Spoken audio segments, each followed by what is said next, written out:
Hi, Jesse. Hi, Jesse. This is Jen Tracy. Can I make Good morning, a Jen. Thank you. I just want to say we appreciate the support and engagement for the consumers and CBO partners throughout the LA County migration to Benefits Cal. We understand that LA County received more than 700 applications from CBOs requesting CBO accounts in Benefits Cal, and numerous calls for technical assistance, both from customers and CBOs. And we appreciate that all the parties are bringing their best to address the barriers that have arisen. In tracking the issues that have come up, the advocate and assister community has identified a couple of opportunities that we want to bring forward, especially as we think about the CalWIN counties that will soon be migrating to Benefits Cal as well.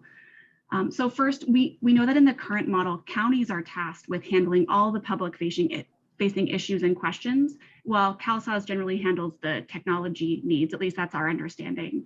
And I've kind of have this picture of a Venn diagram of the counties in one circle and CalSAWS in another circle, and where they overlap are the technical needs of consumers and CBOs.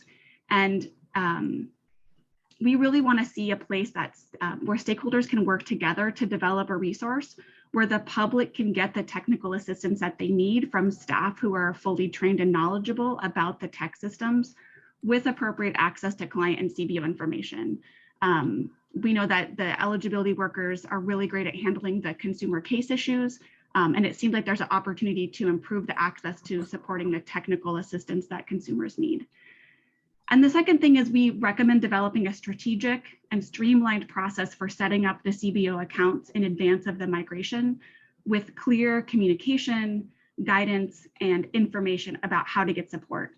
So using the streamlined approach, we can reduce the impact to counties and ensure that clients who need CBO support can get the help that they need without undue delay. We still have CBOs who are waiting to get their account set up or to figure out like what's going on with the manager account. And it seems like there's an opportunity to make that a little bit more streamlined. We put our recommendations in a document, so I'm just going to drop that in the chat. And thank you again for everyone who's been working really hard to make this process move forward. Thank you. Thank you so much, Jen. Are there any other public comments on any items not on the agenda at this time?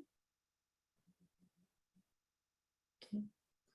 Hearing none and seeing none, I do look forward to the item on the agenda today regarding the milestone migration that happened with LA County. I just want to recognize there's a lot of work that happened there, so I will reserve my comments when that time comes. I see Ruben. Ruben, would you like to make a comment with your microphone on? Yeah, sorry about that, y'all. Good morning, everyone. Good morning. My name is Ruben. I use he, they pronouns.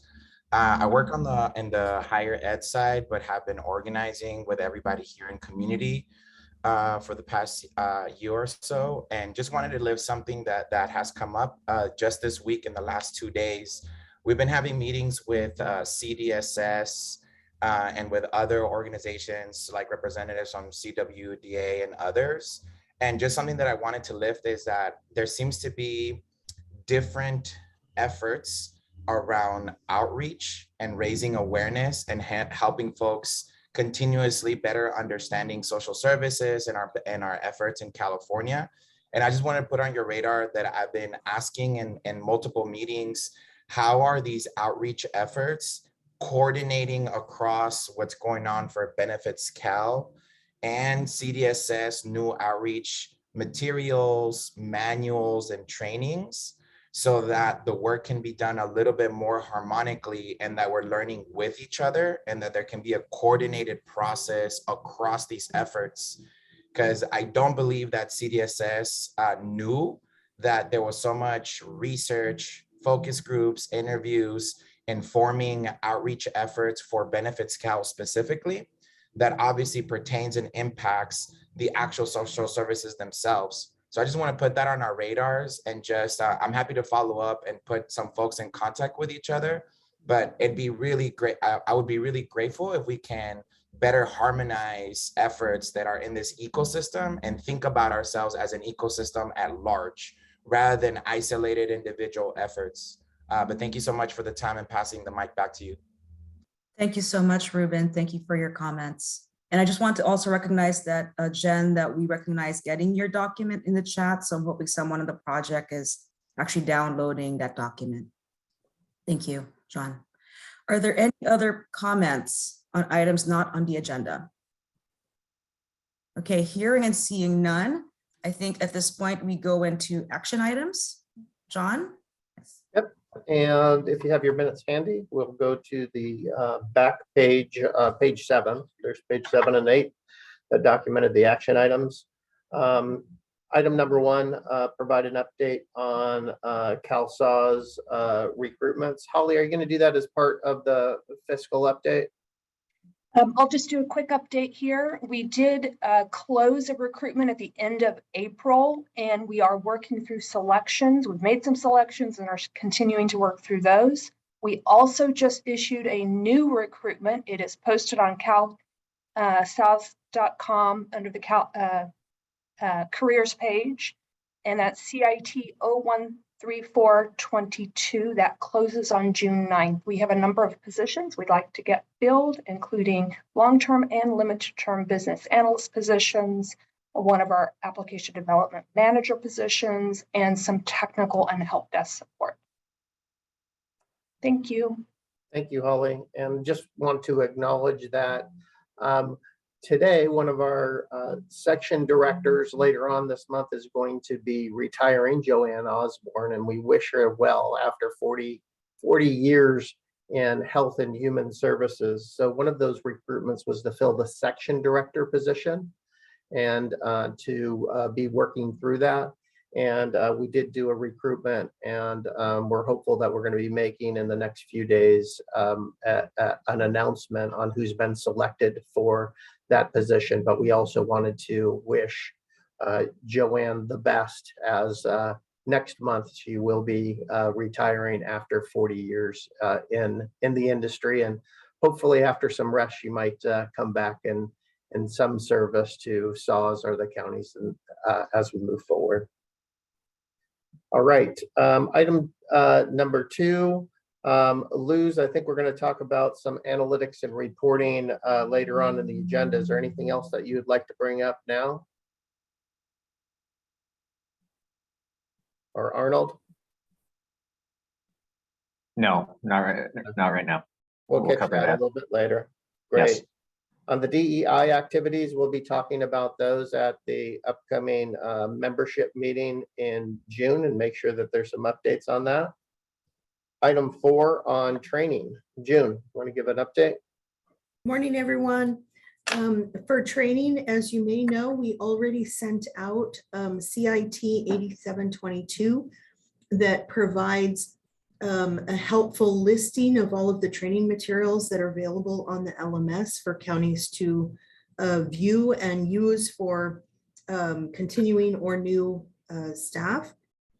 We also will be sending out a request to the counties that they share and upload onto the web portal any induction training that they may be willing to share.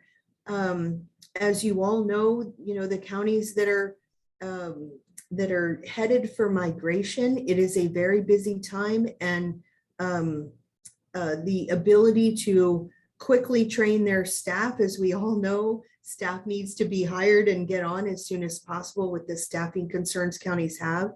And so if counties are willing to share their induction materials that they've already updated for CalSAWS, that would be a great help to other counties. So we've already had this conversation with the CalSAWS training committee, and we'll be putting out that that communication out to the counties with that location on the web portal, so that counties who do want to share their materials with others know where they can post them, and other counties know where to go look for them. Thank you. Thanks, Jim. All right, action item number 5, options for the multi-factor authentication. Mike, you want to give a quick update?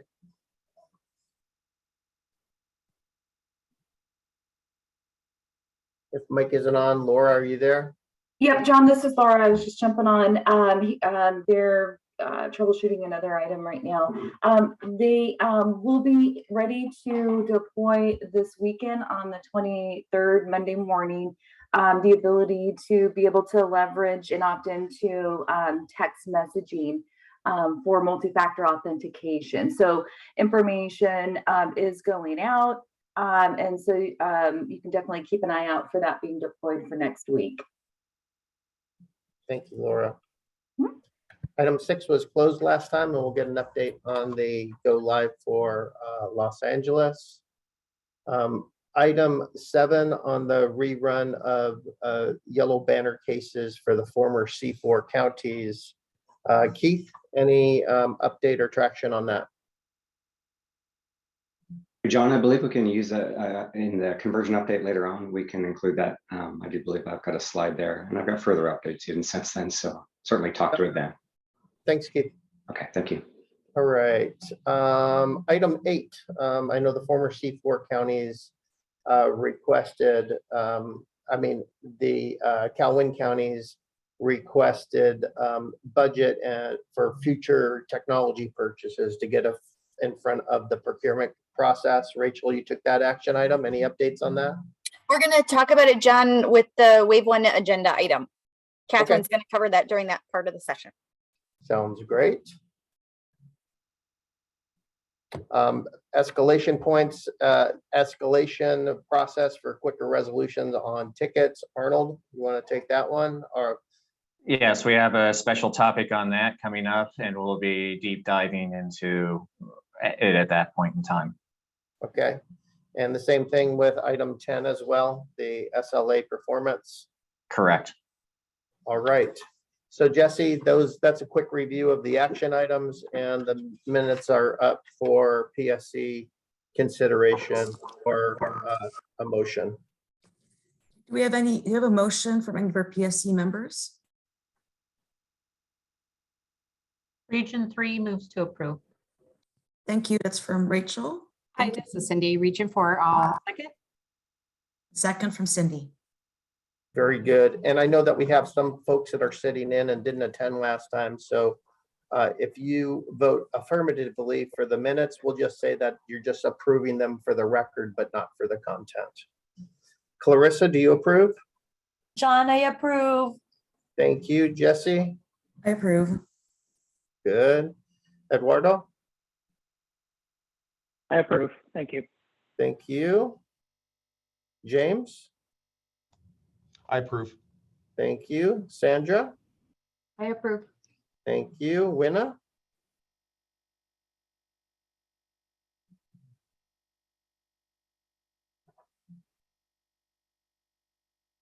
Winna? Okay, come back to Winna. Luther? Approve. Very good. And Nympha, have you been able to join? Yes, affirmative. Very good. And do you approve as well? Is it affirmative for the content? Yep. Okay. You're here and you approve. Fantastic. Very good. And Winna, did I catch your vote? Okay. I think that moves us past the action items, Jesse. The minutes are approved and are passed. So that brings us into our informational items and agenda item number 5. So I'll turn it over to Joanne and Karen. So sorry about that, trying to get off of mute fast enough. So we had an escalation and resolution of an SCR that was in our 2205 release. And that item was one that had to do with rounding of cents.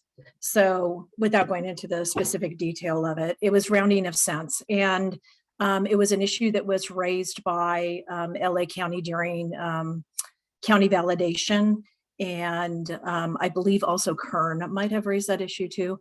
And it was about how the remaining balance should be treated.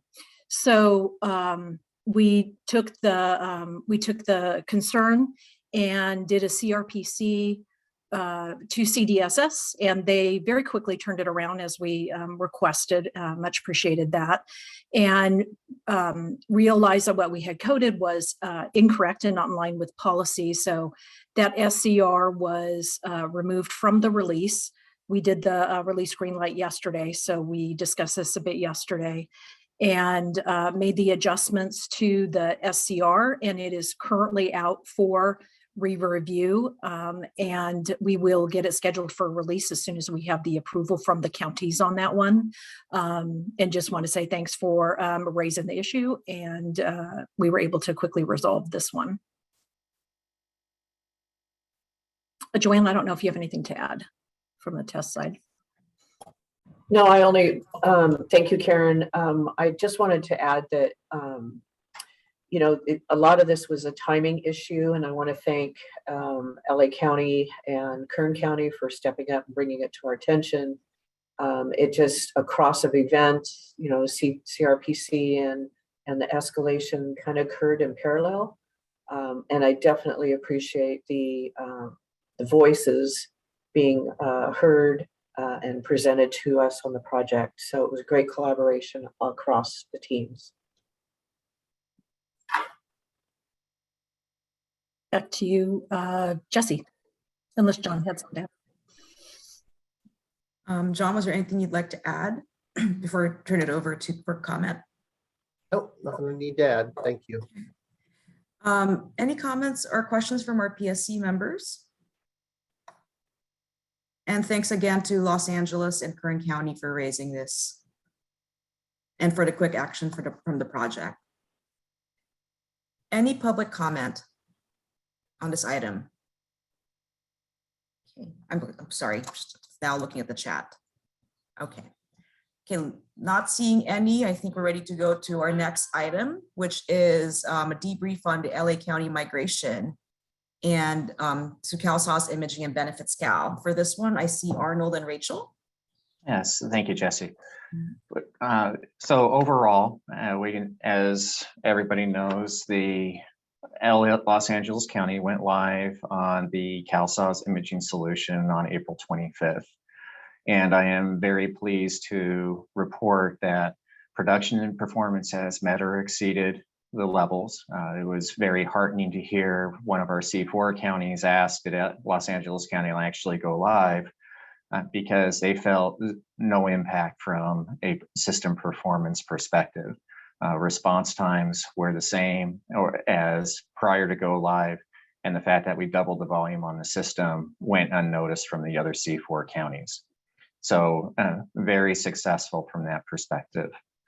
From a defect and an enhancement perspective, the project team continues to identify and remediate any issues that are being identified. So far, they have been low impact issues, and the team has been able to quickly remediate, as well as for those that are taking a little longer, we're working on those delivery timeframes. We are still providing ongoing support with 3D or calls 3 days a week, Monday, Wednesday, Friday at 4 o'clock, in which we are reviewing any of the issues or questions that are coming up from both a CalSAWS imaging as well as a Benefits Cal perspective. So those continue to occur, and the team is continuing to answer and update the enhanced communications that are going out on a weekly basis with tips and tricks. So overall, the release has been very smooth, and happy to announce that the system has been performing well and has been stable with the 40 county load on it. We move on to the next slide, please. So just taking a look at some of the process flows, and I'll just highlight really two things here, and that is, this is where an applicant would be uploading an image through Benefits Cal. And what we're seeing is that image is now available to the caseworker within 15 seconds, and in many cases, it's under 5 seconds. And so that is one of those scenarios where the caseworker is on the phone with the applicant submitting the information through Benefits Cal, then they are able to see that image near instantaneously in order to be able to continue processing the case. It's still going through the imaging flow and hits task generation within 15 minutes and is ultimately archived within 30 minutes. during the entire time the image is available to the caseworker. We move to the next flow. For those instances where we're capturing images, either at the lobby kiosk, and that could be the applicant scanning, or a caseworker scanning the images, what we're seeing again is similar performance to within 15 seconds of submitting the image. It is now visible to the caseworker to continue the processing of the caseload. After that point, we can go through the OCR process. Task generation occurs within 45 minutes and archive within under an hour. So overall, again, the image is available to the caseworker that entire period within the first 5 seconds, and in many cases faster of initial submission. So the reports that we're getting back from the field is that the imaging system is performing and is assisting the caseworkers with processing the backlog. We move to the next slide, please. This is a slide that's basically telling us that what we've encountered is what we expected. And that is that our volumes have nearly doubled, which is to be expected from both a C4 perspective when you bring in the LA County. The first chart is 14 days, and that was for the 4/11 to April 24th timeframe versus 10 days, which was 4/25 to 5/4. Subsequently, we have seen that first week, as users were getting familiar with the system, we saw input up or increasing from a Los Angeles perspective. And what we are happy to say is that we are at full volumes right now, full productivity. And Los Angeles County is reporting that there's zero backlog of images. So the caseworkers are able to keep up and the system is able to keep up. If we move on to the next slide, please. Rachel, I'll let you jump in here to give some of the highlights from a Benefits Cal perspective. Perfect. I'll just take 2 slides and then turn it back over to you, Arnold. Wanted to just give everybody a little bit of an update on where Los Angeles was as we concluded the 4th week of Benefits Cal being go live for LA. We're seeing roughly about 36,000 individuals logging in on a daily basis. I know that Jen in her opening statement had mentioned about 700 accounts. Those 700 accounts included accounts that were part of the initial load process in Los Angeles. For accounts that have been requested brand new through Benefits Cal, we've had 235 additional on top of what we had as part of that initial load for the community-based organizations. We've had just about 150,000 customers in Los Angeles that have created accounts. If we recall correctly, everyone in LA that was onboarding onto Benefits Cal needed to create an account. So we've had about 150,000 people that have done that. On average, we're seeing people logging in 5 times. At the beginning of the month, we were seeing a lot of people that were doing things like checking their EBT balance, and that's getting closer to probably about 20,000. We were seeing about 18,500 on EBT balance checks on a daily basis. We've had about 46,000 applications that have been submitted. People are actively using the change reporting function right now. And then the statistics that we had showed in the past at PSC and JPA were sticking pretty close to what we saw with C4 in terms of application submission timelines, with the same exact percentage for individuals submitting an app in less than 30 minutes. About 3/4 of our users are submitting an application in less than an hour. And we're sticking right on trend with what we've seen in the past. With people accessing from a mobile device. Much like Arnold had talked about with images, I would say the biggest uptick has been in documents, with just over 500,000 documents that have been uploaded for LA County. If we could go to the next slide, just wanted to give a couple of observations that we saw in the first 4 weeks, and I'll say even going up to today. The first item was related to the account creation verification codes that were delivered when customers and CBOs had created their accounts. They get a code, and that code is to confirm their email address and or their phone number to make sure that they are who they say they are. We found that with some email providers that the customers and CBOs use, that some of that delivery is delayed a little bit. It could be delayed anywhere between 5 to 9 minutes, we've seen, depending on who that email provider is of the customer or the CBO. So the code is actually sent out quickly. It's just them being able to access it and seeing it. So that we're doing a little bit of some changes on usability to help people know that there could be a little bit of a delay in terms of when they receive it.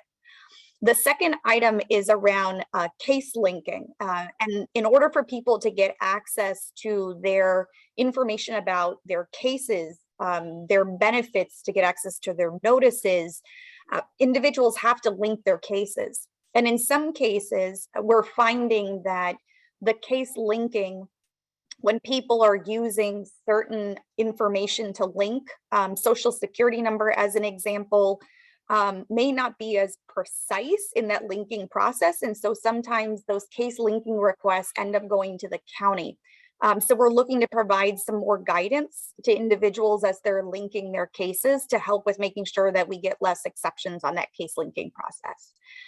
In the beginning, I heard some commentary about the Cbo Account Establishment. It's something that we're monitoring very closely to see as the Calhoun counties come on board, if there's additional training or clarification that we need to provide to make sure that not just the Cbo managers, but also the Cbo staff that are supporting those managers are getting their accounts established timely, and that they're getting access so that they can continue with that same level of delivery of services that they had before they onboarded. And then the last item is around privacy configuration.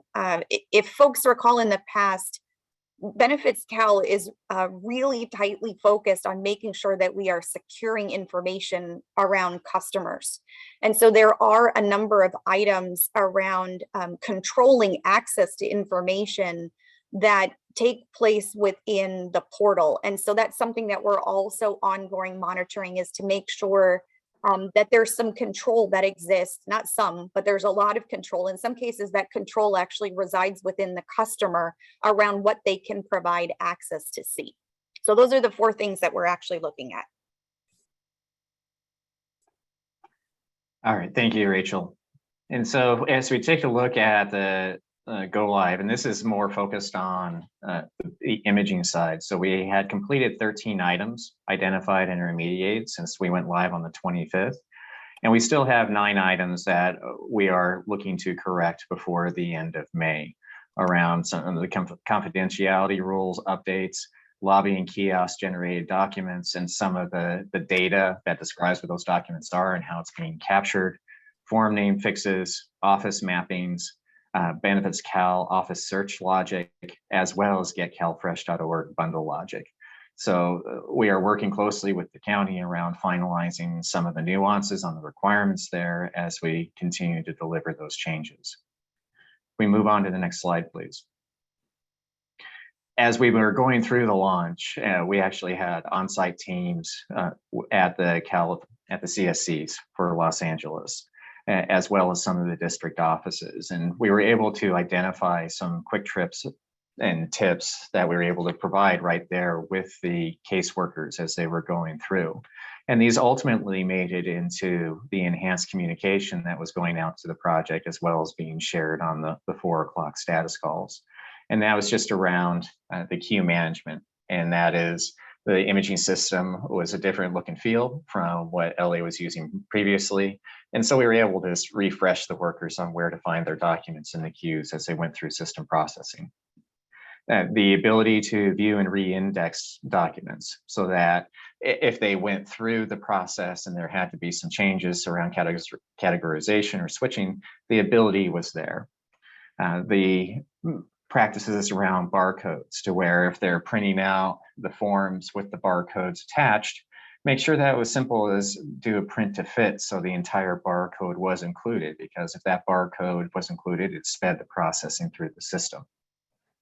And then the last component was around the optical character recognition, which is the part of the software, the imaging solution that actually reads the image and pulls data off of it. there were some best practices that we shared around cleaning of the scanners, doing the maintenance packs on the scanners, the settings for image and brightness that we were able to quickly document and work to get distributed across the caseworker population. And all of this helped with the increase in competency and throughput that we saw in the system as the week provided. And this will also be captured as we go forward with CalWIN. If we move on to the next slide, please. And so as we continue to go through the high touch and support for Los Angeles County, we're continuing to enhance our fact sheets as well as training libraries. We're including additional vignettes on 1 to 2 minutes around specific areas where we're noticing some additional assistance by the caseworkers could be provided. And this is enhancing the overall library that's available to the existing 40 counties, and it will also be used for the CalWIN counties when they come online. So if we move on to the next slide. At this point, Jesse, I can turn it back to you for questions. Thank you, Arnold and Rachel. And I know we have a lot of items on the agenda, but I just wanted to pause and really recognize this milestone. This is a huge effort that took a lot of people. I hopped on a few of those afternoon calls, and I was just so impressed by the level of engagement by LA County leadership, staff, CalSAWS project, the vendor community, our CBO partners. It really took a whole village to make this happen. So I just wanted to explicitly state my thanks and recognition for this effort. Do we have any comments from our PSC members?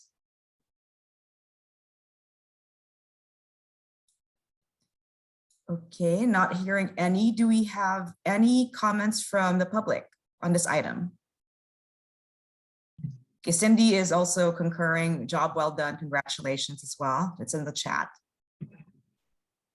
Hi, Jesse, this is Jennifer. I have a few questions from our community that we wanted to raise. The first one was, I know that when Benefits Cal first launched in LA County, folks were having a difficult time getting their EBT balance, and I'm curious if that's been addressed. Hi, Jen, it has. That problem was addressed, I think, with the release last week or the week before last, but the EBT transaction history is displayed now. Yes. Thank you. I'm also curious, I know that the renewal forms were not available after YBN went down on Benefits Cal for the end of April and for the month of May. Is there an update about a solution for that? And in the future, for the future migrations, if the expectation is that renewal forms will not be available on the public website, will that be communicated in advance? Yes, Jen, it will. It was the same process that we followed for the C4 counties, that any renewal packet that had been sent out to the legacy portals, in this case, it would have been YBN. Historically, it would have been with See for Yourself, that those packets went to the legacy system. And after the point of the cutover, which in this case would have been for April, the option that would have been available to customers was to upload their paper versions, if you will, or their digitized paper versions, I'll call it, as a document and submit that as part of their SAR-7s. On the day when Benefits Cal went live, May was not available because the process had actually not been run when we would receive them. They actually, there's a process that comes from CalSAWS when the renewals are available online for customers, and the day of it had not been run, and that's per schedule. But to your point, Jen, communications as the CalWIN counties are coming on board with each of the 6 waves is something that we will be messaging out going forward.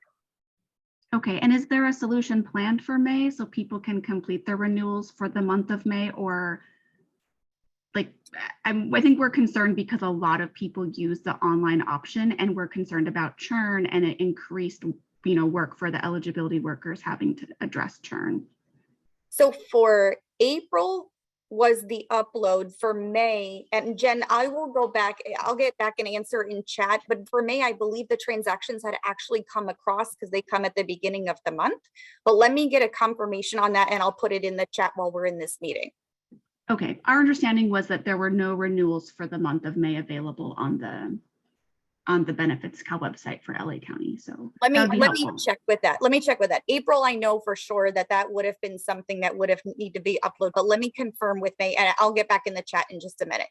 Okay, and then my last question was, for the new accounts that are coming in from LA County, can you share the percentage, based on the number of YBN accounts? What is the percentage of new Benefits Cal accounts that have been created?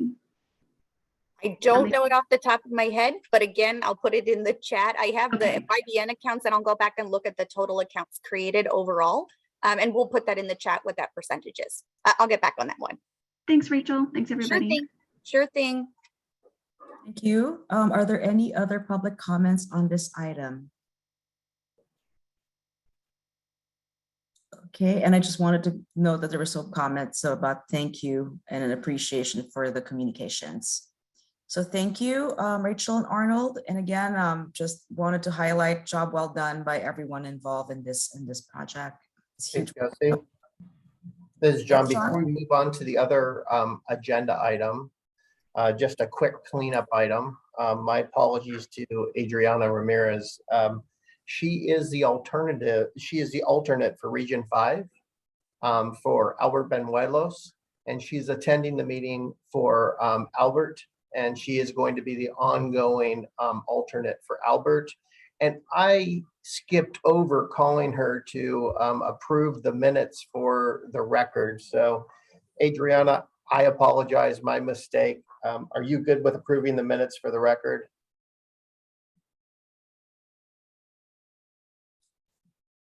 And if not, that's not necessary. And I want to acknowledge that Winna did approve the minutes in the chat as well. So again, to Adriana, my apologies as I skipped over that. Back to you, Jesse. Thank you, John. And thank you for keeping us on procedure, and welcome, Adriana.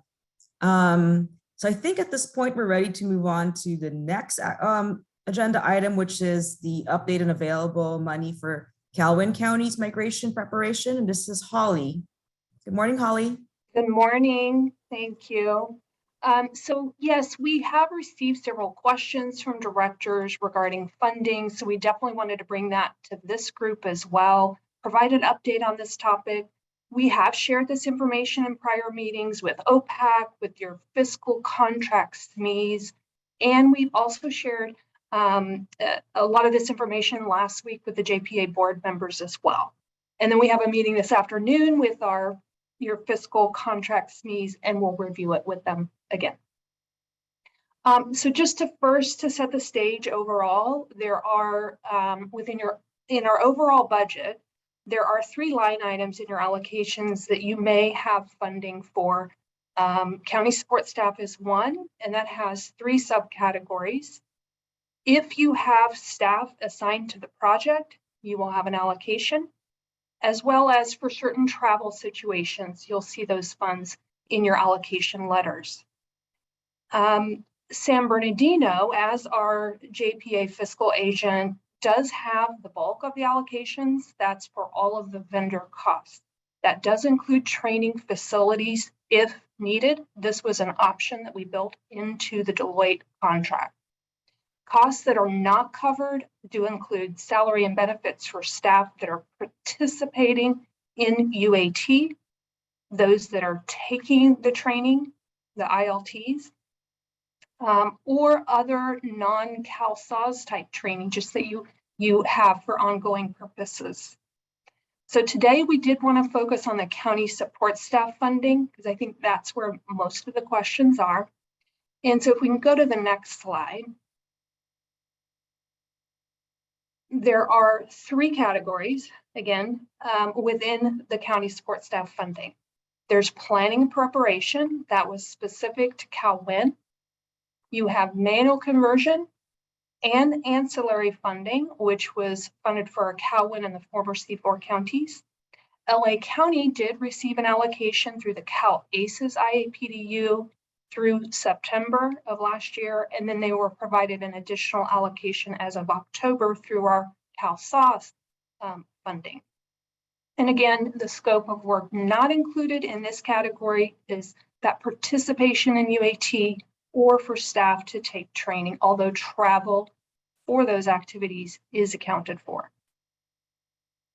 So to drill down a little bit more into moving to the next slide, for our planning and preparation category.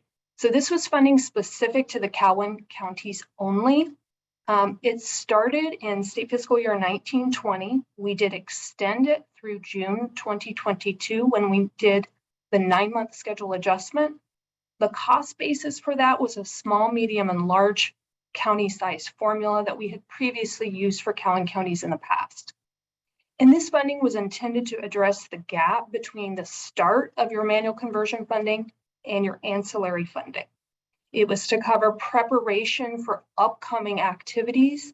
You might recall at that time we were planning for a procurement for the Calhoun ISS contract. We had a lot of initial project startup activity. And also some of you might remember this funding was not initially approved by the state, but with an escalation with the directors, we were able to secure funding for a limited period of time. So again, because this funding was to address that gap period, it does conclude at the end of the state fiscal year. The next category on the next page is our manual conversion. So this funding was originally allocated for 8 months prior to go live with an additional 4 months after. And I do want to make a clarification here because I have gotten confused about this in the past. So the costs, they were based on analysis of an independent third-party vendor. It does amount to 1 hour for 1 hour per case for 10% of the cases, or 10 minutes for all cases, or 25 minutes for 25% of your cases. And during the planning effort, we looked at multiple models in past projects in California as well as other states. And so this funding is to cover the tasks for when you touch the case to take some actions for cleanup. And we do consider touching the documents for document migration an allowable cost. The next category is ancillary funding. And this was originally for the period 12 months leading up to go live. This too is based on an independent third-party analysis. The counties would have a certain number of reports that we need attention and retooling. We know you have local systems outside of Calhoun and C4 that might needed some retooling. And so this funding was intended to mitigate the costs for those efforts. So for all of these categories within the county support staff, it is for services and not commodities. So it's for the cost of the people. So to further drill down a little bit more on our next page, 24. So again, while the original costs were based on certain assumptions and certain timing, we have since offered opportunities for counties to request adjustments through our CRFI process. That's the same process we've actually used for many years now with our Calhoun counties. And so we started that in September of 2020. So September, October of 2020, we issued the first CRFI where counties were given that opportunity to ask for additional funds or shift funds across state fiscal years. Our most recent CRFI was just this past April. The next opportunity will be in October 2022. And so those all align to our state budget cycles. And so while we don't guarantee we can accommodate all requests, we do make every effort to do so. And we've been able to accommodate all requests with a couple of exceptions that I'll go into on the next slide.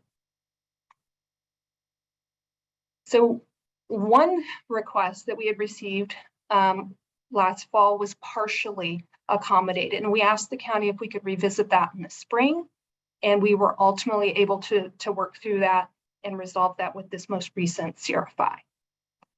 The other exception has been when we've received requests to shift funding in the planning and preparation category to later fiscal years. We have not accommodated that because that funding does conclude. Again, that was the funding that was intended to address that gap period. And all counties now do have access to that manual conversion and ancillary funding. So those were the couple of exceptions. So in addition, the other process we use is counties can email us at our pmo.fiscal email address at any time, and you can request shifts through your own line items, and we'll work through that with you to the best we can and as quickly as we can. Again, our CRFIs are timed to the budget cycles, so it's important to know that that's how we're able to accommodate state fiscal year shifts in particular. So on the next slide, another question that we've had is, do we have additional funds? Because of these prior CRFIs, we have been able to establish a reserve. And we've used that to accommodate the CRFI requests.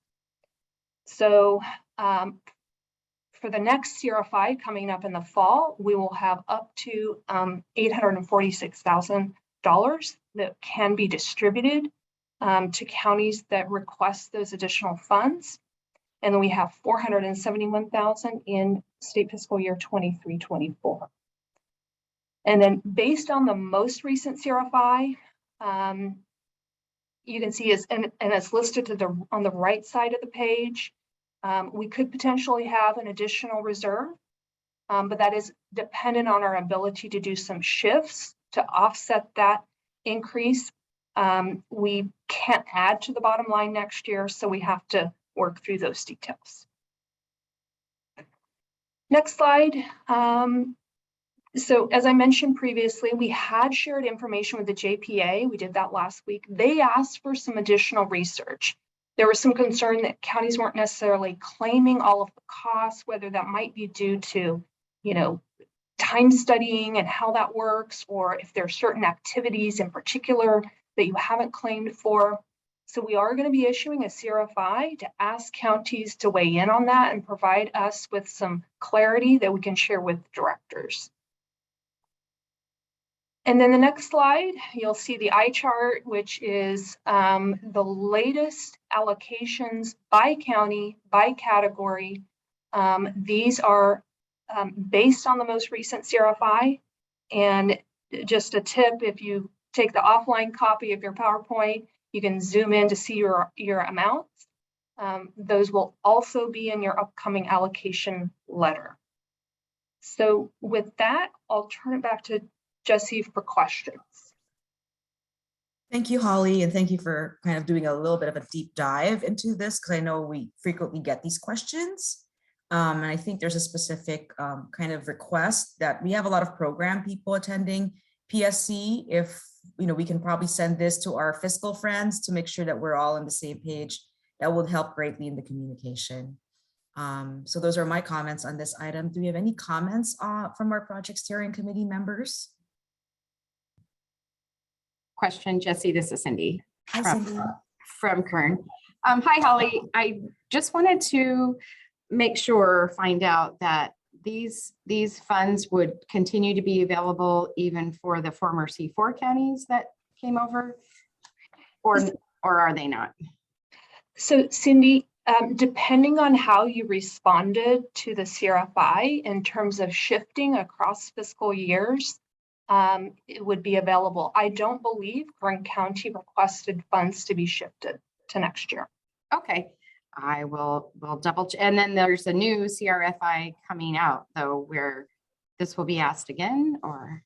Well, so the next one in the fall will be to those counties who have an allocation and may need additional allocation, or if they need to shift their allocation. Okay, great. Got it. Thank you. Are there any other comments from our PSC members? Do we have any comments from the public? Okay, hearing and seeing none. Thank you, Holly. Welcome.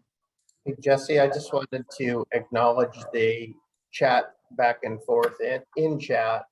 And we will make sure that that gets pulled over into the minutes, and where we've said we'll take action items on that, that will be added to the action item list, so that isn't lost.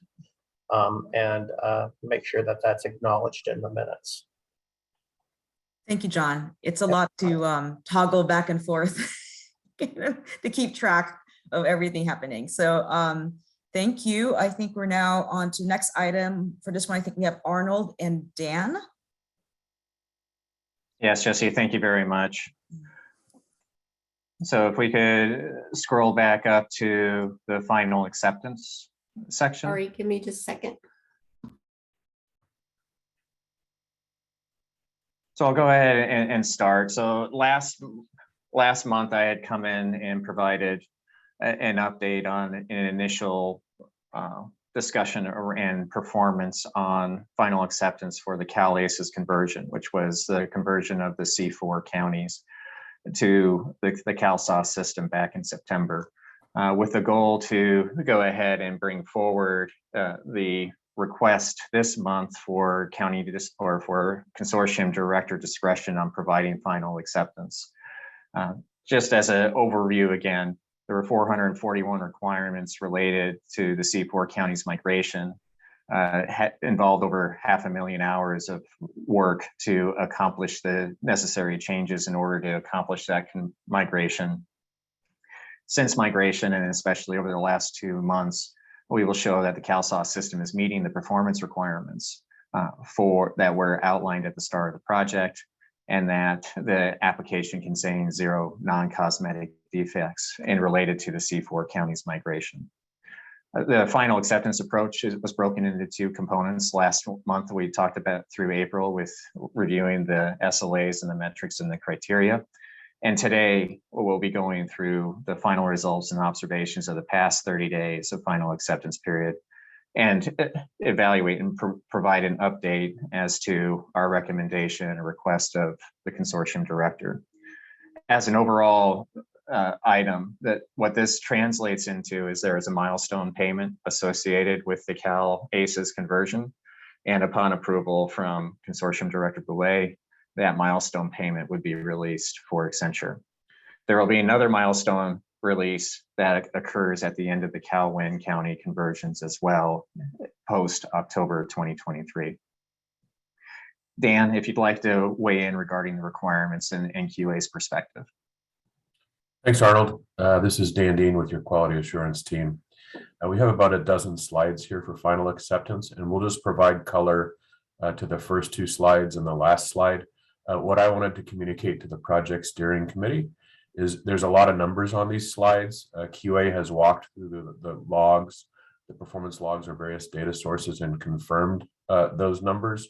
And one of the numbers on this first slide here is specific to requirements, where you see 444 requirements. That's much more than a bullet on a PowerPoint slide. We do have a requirements tracking tool known as JIRA, and we can track where those requirements were met in design, confirmed in test, and deployed in production. Just to provide a little bit of color to that, there are over 700 total requirements related to CalSAWS DD&I. These 400 plus are specific to C4 County Migration Go Live. We have about 180 still open, and those are specific to the requirements for CalWin that would not be closed up until CalWin Go Live, such as GAGR, additional conversion, additional CalCenter functionality, and those types of activities. Thanks, Arnold. Thank you, Dan. Next slide, please. So overall, as we look at the April timeframe, there were 3 areas where we've had fallen short of the SLA matrix, and I'll be going into a deeper dive on those in upcoming slides. And those 3 areas were unrelated to the system performance and response time. So we remain green across all of those. Those 3 areas were around the monthly Helpdesk diagnosis time, and that's overall resolution of the questions and tickets that come into the service desk through our ServiceNow tool. Again, multiple slides to talk through that. Our EDBC, and so that's the eligibility calculation. We had 1 day in April over the weekend where we had 4 transactions that missed I'll be spending some more time talking through that. And then our prime availability for the training environment. Back in my discussion last month, I had said that we would expect to have a miss this month because we had one instance, and that was the only instance we had. QA has also confirmed this. Dan, if you'd like to weigh in. Yeah, the final column on this slide, you'll see a gold seal where Accenture was stating from their perspective that the requirement was met with a performance item, and QA has confirmed it. Where you see a red mark on their behalf and a green seal on our part, we agree that those items were missed. As Arnold highlighted, the next several slides are going to provide a little bit more detail to those, but just in summary, as you see them on this slide, the help desk diagnosis time, a significant volume of those tickets have to do with understanding system functionality or benefits calculation.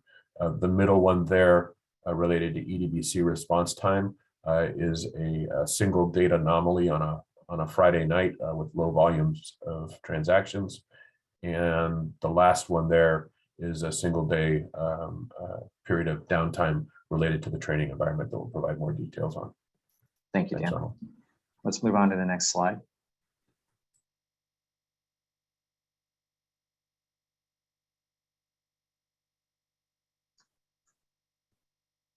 Has the slide advanced? There we go. Thank you. So overall, as we talked about, there were those three items. The first one was the off prime for the calculation for eligibility. We had 4 transactions out of 52, and this occurred during the evening when we were actually running our batch schedule, where we actually expect to see some conflict between the online transactions, because this occurred after 9 o'clock in the evening. One of those transactions had a 3-month look back, which is naturally going to take longer. The other 3 ran between 5 and 6 seconds. So the reason why this went red was just the overall low volume, because there were only 52 submitted versus we're used to thousands of them being submitted. Stand if there's any tuning that can be done to avoid these types of anomalies in the future as well. The second area is around the monthly help desk diagnosis time. And the target's 98%. We're at 72% with April, which was actually a drop from March. I'm going to spend more time drilling into that on the next couple of slides and talk about some of the observations that we have there. And then on the 15, the training environment availability, we had a 3-hour and 46-minute outage due to the fact that after a database upgrade, one of our auto restart scripts failed to restart the environment. And so we were able to remediate that and put in additional monitoring and alerting to avoid reoccurrence. If we move on to the next slide, please. As we drill into the service desk diagnostics, in April of this year, we had over 3,246 tickets closed. Over 49% of those were related to questions around system functionality, things that ultimately resulted in not being a system error, or required explanation to the end customer as to overall usage and how-tos. So close to half of our tickets coming in were non-system related. As we drilled down further into that, we looked at the areas within the application where we would expect to see some of those issues. And imaging took up 12% of those, which was actually a significant drop, which was reflective of the work the team had done to reduce the number of defects that were impacting caseworkers. And then 64% of them were related to the CalSAWS application. If we move on to the next slide, we further drilled into what was happening with the tickets that had missed the SLA. So in April, of the 914 that had missed the SLA, again, 43% of them were again those how-to questions. And as we drill further into that as to where the how-to questions were being asked, we saw that 41% were related to EDBC calculations. And so that was the eligibility calculations. And in a lot of cases, what had to happen was our tier 3 resources were walking through the complex calculations to determine if there was an issue or if it was just an explanation back. So that highlighted some additional areas that we're going to focus in order to help address those. Let's move on to the next slide, please. What happened was after our C4 go live in the September timeframe, we saw a large spike of tickets coming in, which was to be expected. And then we continue to see an ongoing flow of tickets. And what we're seeing is that we were violating the SLA with the tickets before, while they were still open, so that when we close them, we have a larger backlog. So what we have to do is we have to clear out the backlog of tickets. And so there is a focus put in the month of April to work through that open list. And then what that'll translate to is that the teams are now current, and we will now see a drop in the number of aged tickets that have violated the SLA, which will then result in an increase in our percentage as we drive to meet that 98%. And there's a number of ways that we are focusing on doing that. If we move on to the next slide. So there's two areas of focus that we're really emphasizing based upon the data analysis, and that is with over 50% of our tickets being more related to system functionality, it's pushing towards a need for driving out enhanced communication to the caseworkers, as well as the county service desks, as well as the project desk before we get to the tier 3, on being able to have additional how-to guides, CITs, that basically describe those areas or provide those training vignettes around those areas where we're seeing are the hotspots of questions that are coming in from the user community. And as a result of that, the goal will be to decrease the number of questions that they have, which then translate into the tickets coming in and flowing through the system. So focusing on the user community and where we're seeing those trends of the hotspots of system functionality, then we're also working with the county's desks as well as the project desks to, again, share that information so that if the ticket does come in, we have a better chance of resolving that at those, first at the county desk, then at the project desk, before it ultimately ends up in the tier 3 organization. So through the educational process, we're going to see a reduction of that inflow of those user queries because we're increasing the overall knowledge of those caseworkers. And as a result of that, we'll have lower inflow, which will then allow the team to be focusing on those items that are truly systemic issues, and less time answering more of those how-to questions because we're addressing that through improved communication and training. If we move on to the next slide. The other areas that we are focusing on is that in some cases we're seeing spikes of tickets related to external system outages, and that's on the interfaces that CalSAWS relies on some information. And so when there's an issue in that system, we do receive notification that there's an issue, and we can get that out to the user community faster, because what we're seeing is the user community notices it, they open, and multiple people open tickets as they should, and that creates a larger inflow of tickets into the overall system. So if we're proactively communicating when we receive that notice, we'll be able to keep the user community informed and cut down on that inflow. We're also focusing on the ticket routing. So keeping an eye on the number of times the ticket changes hands as it gets through the support organizations, with an overall goal to drive a reduction in that increased first call resolution.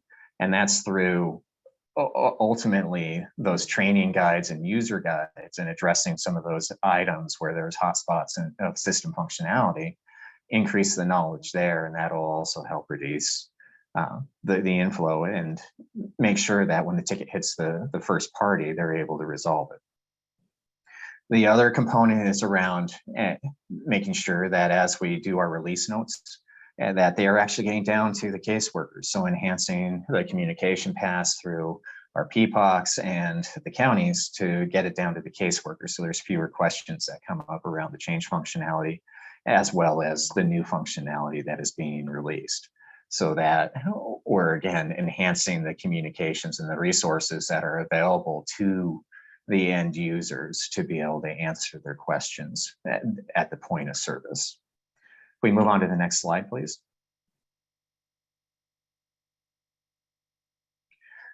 So moving on to the EDC calculation, this is the eligibility calculation. As I already talked about, we had the 4 transactions that missed out of the 52. And again, one of those was the 3-month look back. The other 3 were within 5 to 6 seconds. The team is looking at other opportunities where we may be able to tune this. This is a one-off occurrence because it did happen after hours when batch was running. So it is something other than a chronic issue within the system. As you can see, we consistently met the EDVC calculation during the course of the month, and we actually trimmed that back multiple months as well. We move on to the next slide, please. And then on the training environment, as I had mentioned before, in March, we had an issue due to the space, running out of space on the training environment. We had resolved that and have yet to have a reoccurrence and do not plan on having one. And then we did have the issue on the 12th with the restart script. And again, after that database upgrade, that script failed to function and start the database. We have enhanced our monitoring and alerting, as well as validation that the training environment is up. Subsequent on the PSC discussion last time, there was a question around if there was a degradation. So in some cases, if the copy functionality or case copy functionality was dysfunctional, would that be incorporated in this calculation? And the answer to that is no, this is pure up and down. But what we are going to do on a go forward basis is we are going to track those degradation events and report out on those with RCA events as well. If we move on to the next slide, please. So overall next steps is going through the process and the approval. We are requesting Director Belay's discretion on approving final acceptance for the CalACES system and the closing out the C4 conversion event. But we're going to continue to work on our action plans to improve the results of those 3 SLAs that were missed, as well as continue to maintain the performance of the existing. We're reaching out across all the organizations that have a role to play with that service desk ticket metrics, as we know that's the one that has the greatest focus, as well as improving the diagnosis time, continuing to look for other opportunities for automated alerting within the system. And then we will continue to come back to JPA and PSC with updates on progress on those SLAs and the action plans that we have implemented. If we move on to the next slide. Dan, I'll let you contribute overall QA perspective. So this is the wrap slide from a quality assurance perspective. The little check marks represent what the requirements for final acceptance required. This deliverable was, the final was submitted on the 16th with all the updates and our comments. We're in the process of confirming action on all the open boxes that you see here. I have reviewed those over the past 24 hours and confirmed we're where we want to be on summary of lessons learned and recommendations for improvement. Final action there is to collect it all into our final assessment document, which will be coming out towards the end of this month. So we're making progress and sharing with you where we are, and we look forward to clearing that yellow item which says pending final deliverable, as that's wrapping up this month. Thank you, Dan. Let's move on to the next slide, please. So there are some informational items that we also covered during the last update, and we've already provided an update on the Los Angeles County Imaging Go Live, and Keith will be providing an update on reports, as that remains an area of focus, as well as we look forward for both the C4 counties resolving their outstanding questions, as well as for the CalWIN. The final informational item, if we move on to the next slide, is around accessibility. And so with that, I'll invite Lisa CalSAWS to join us to talk through that. Good morning, everyone. Thank you, Arnold. So accessibility. So this first slide we did cover last month, and so just at a high level, coming out of our CMS review end of last year, there was a request to do an accessibility update. We have been doing that over the past couple of months. It was focused on all the high volume transactions and pages in the system, from Run EDBC, case summary, journal, tasks, distributed documents. All those pages were reviewed from an accessibility perspective. You'll see there we reviewed them in Chrome, Edge, using both automated and keyboard accessibility testing. And so let's skip to the next slide just to summarize where we're at right now. We have remediated the majority of findings.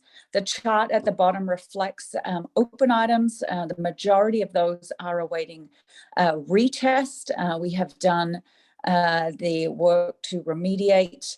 As part of our remediation too, I want to point out that one of the things we do is retest all the functionality or regression tests, run our regression testing scripts across those pages to confirm that the accessibility changes had no impact. So these items are outstanding. There are 4 that are pending analysis of the outstanding items, and they are specific to the calendar picker within the application, which is available globally across the application. It's a third-party product that we have in the system. There are some challenges with that picker. It's from a keyboard perspective as well as from a screen reader. Certain actions, for example, are silent from a screen reader perspective. For example, it doesn't call out the year.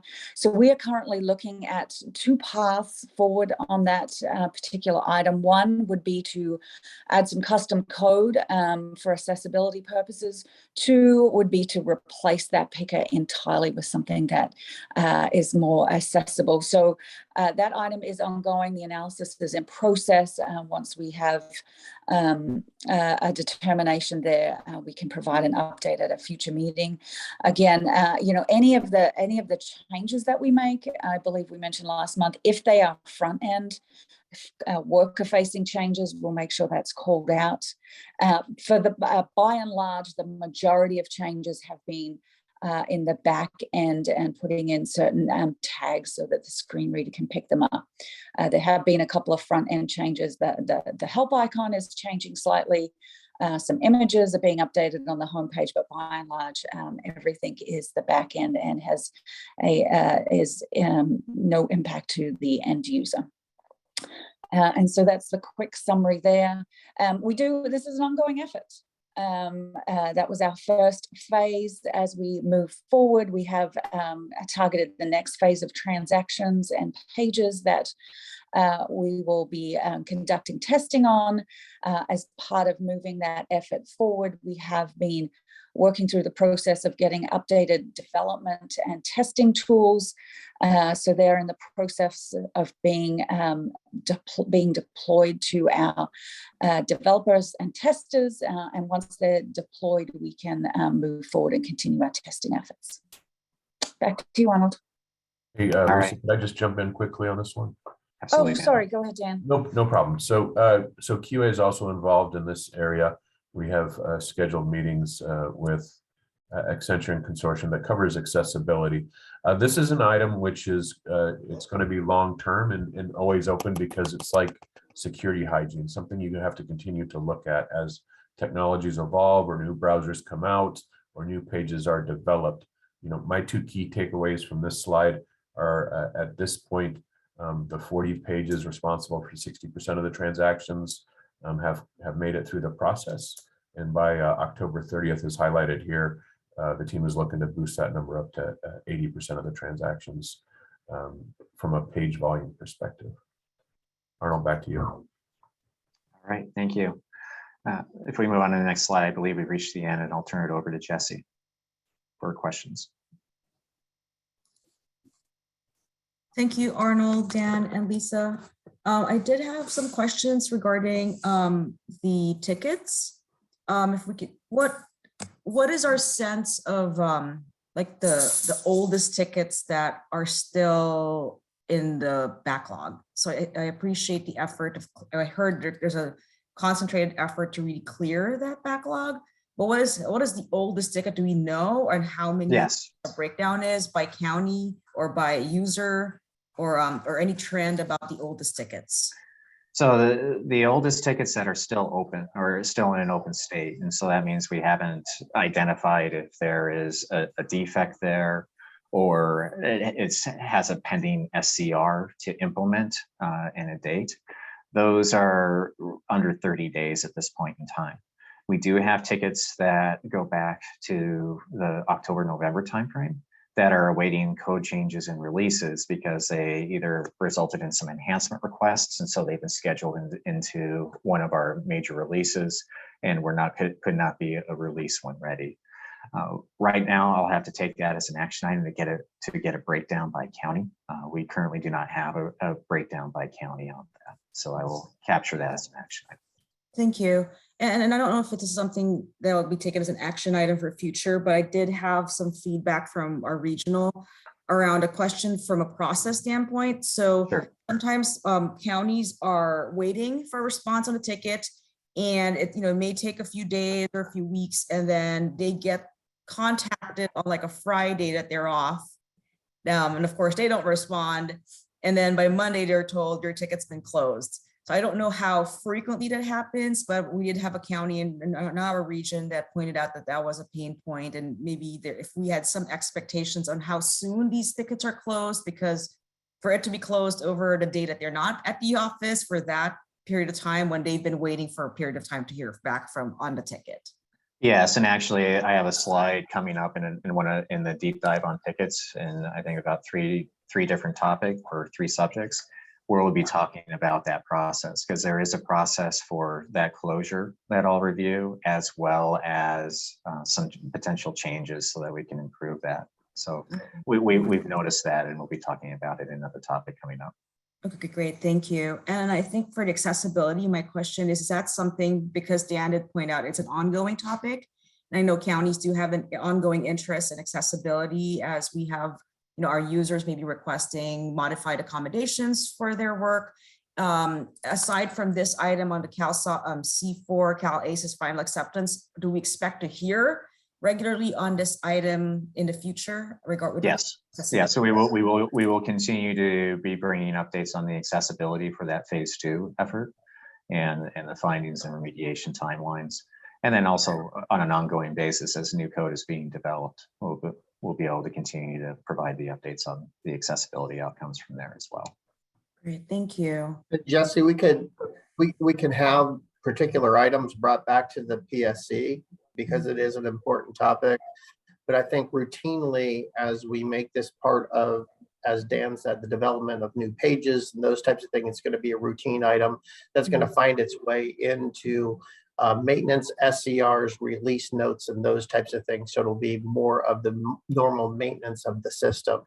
We know in all public facing technologies that we do that. We did that with LRS, and we've done that in the past. It was just catching up and having an ongoing process going forward within the core CalSAWS.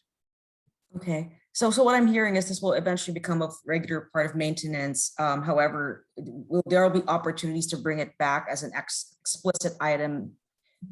Yep, I think there's some clear milestones that the team's laid out, and we'll bring that back to PSC and talk about those milestone dates. Okay, great. Thank you. That's right. And Jesse, to your point, it'll be baked into the normal process, so it doesn't have to be a special topic. So excellent. Thank you.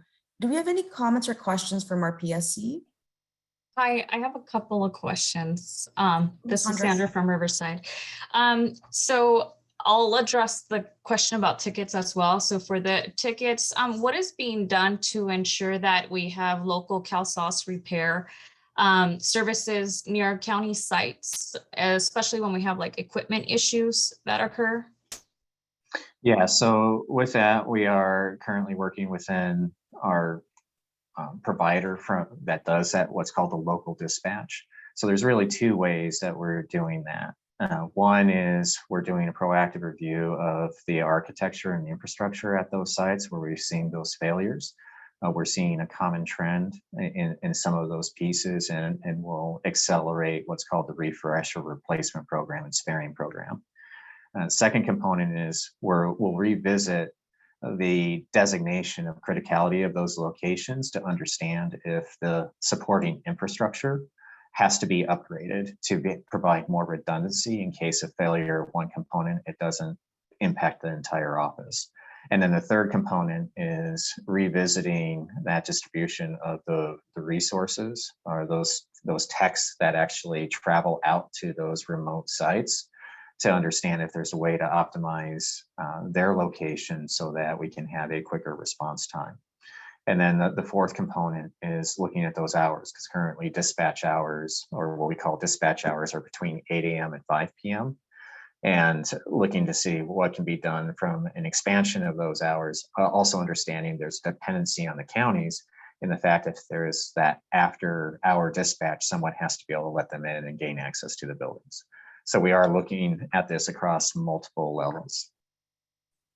So this will hopefully address weekends as well, since we do have staff that work overtime.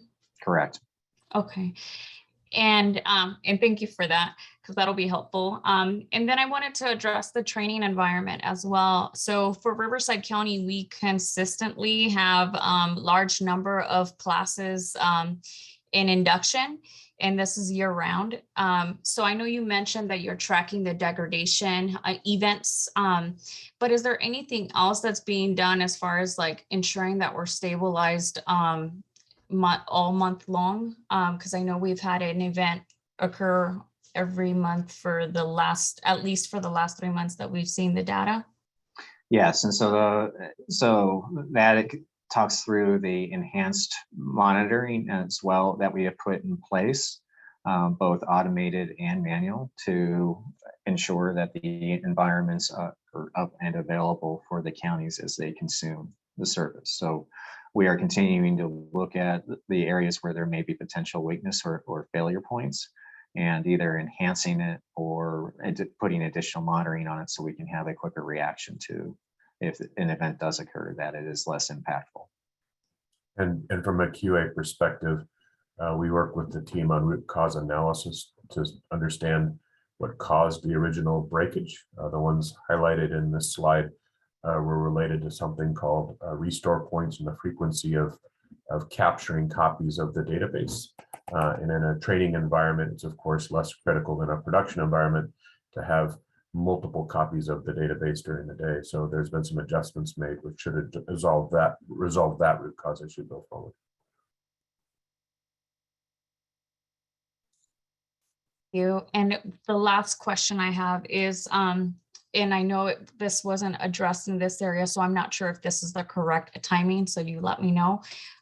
But for conversion purposes for C4 counties, our EAPs did not convert, and I know that we have access to the legacy system, and I was told that we have access to the legacy system for at least 1 year to be able to go back and look at those EAPs for any information that's needed. But is there any plans to convert the data into CalSAWS for those EAPs that did not make it over? And then if not, could we access the legacy system for a longer time frame, maybe up to 5 years total?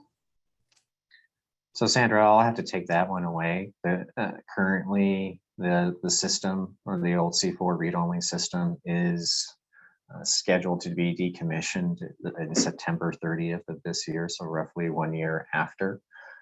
There are not plans to convert over those EAPs during that time frame. So we will have to take away the potential options that come out of that. So we will take that away and come back with potential options. I appreciate that. Thank you so much. You're welcome. Thank you. Do we have any other comments or questions from our PSC? Hey, good morning, Jesse. This is James Lacerda with Region 5. Quick question, circling back around to the help desk and the tickets, and not a question, but more of a comment, Arnold. And there's a lot of different moving parts when it comes to this, and I'm super excited to see that we're tackling it from a couple different approaches here. And the comment that I have is in regards to the high volume that could be mitigated up front, and that is from that coaching opportunity that we have with the staff of, this is just how the system was designed. It's not a system error requiring explanation or information. And that high volume, and the recommendation or the comment that I have is, I'm sure that there are some top 3-4 trends that we see with that high percent of callers needing that coaching moment. And Arnold, correct me if I'm wrong, but what I heard is some of our efforts in regards to that coaching moment is going to be the training material limited to kind of literature, the quick guides. But the recommendation that I have for the project is taking a look and seeing, is there an opportunity to develop some videos on those top 2, 3, 4 opportunities? Because again, I think I might have mentioned this at a previous PSC, but the imaging videos that the project developed were super impactful. The staff really digested the information and were able to apply it. So again, the recommendation is just to look at videos for this opportunity as well. And we are. We're looking at harvesting some of those practices that worked well for imaging, and we'll carry those over into these other areas as well. So we are going to be looking at building similar, the 1 to 3 minute, easy consumption, quick hit type videos that with, the walkthrough and the voiceover as well. So yes, we're expanding our training beyond just the written side of it. Great to hear. Thank you so much, Arnold. Appreciate it. Certainly. Thank you, James, and again, excellent comment on how useful those tools are. Any other questions or comments from our PSC? Okay, now we move on to the public. I see in the chat, Ruben, that you wanted to have an opportunity. Yes, yeah, just a quick question. Could we get that one more time in terms of the process of tickets being closed? I think I also heard that there would be future conversations, but I just want to make sure that I'm recording properly for our communities, and we can get like, what is the report back here in terms of the process of tickets being closed that we can take back, and then also let folks know what's the timeline of the future conversations that were alluded here. So Ruben, I will be talking about that ticket closure in another couple topics. So that if you still have questions after that, let's go ahead and revisit at that point in time. That sounds great. Thank you.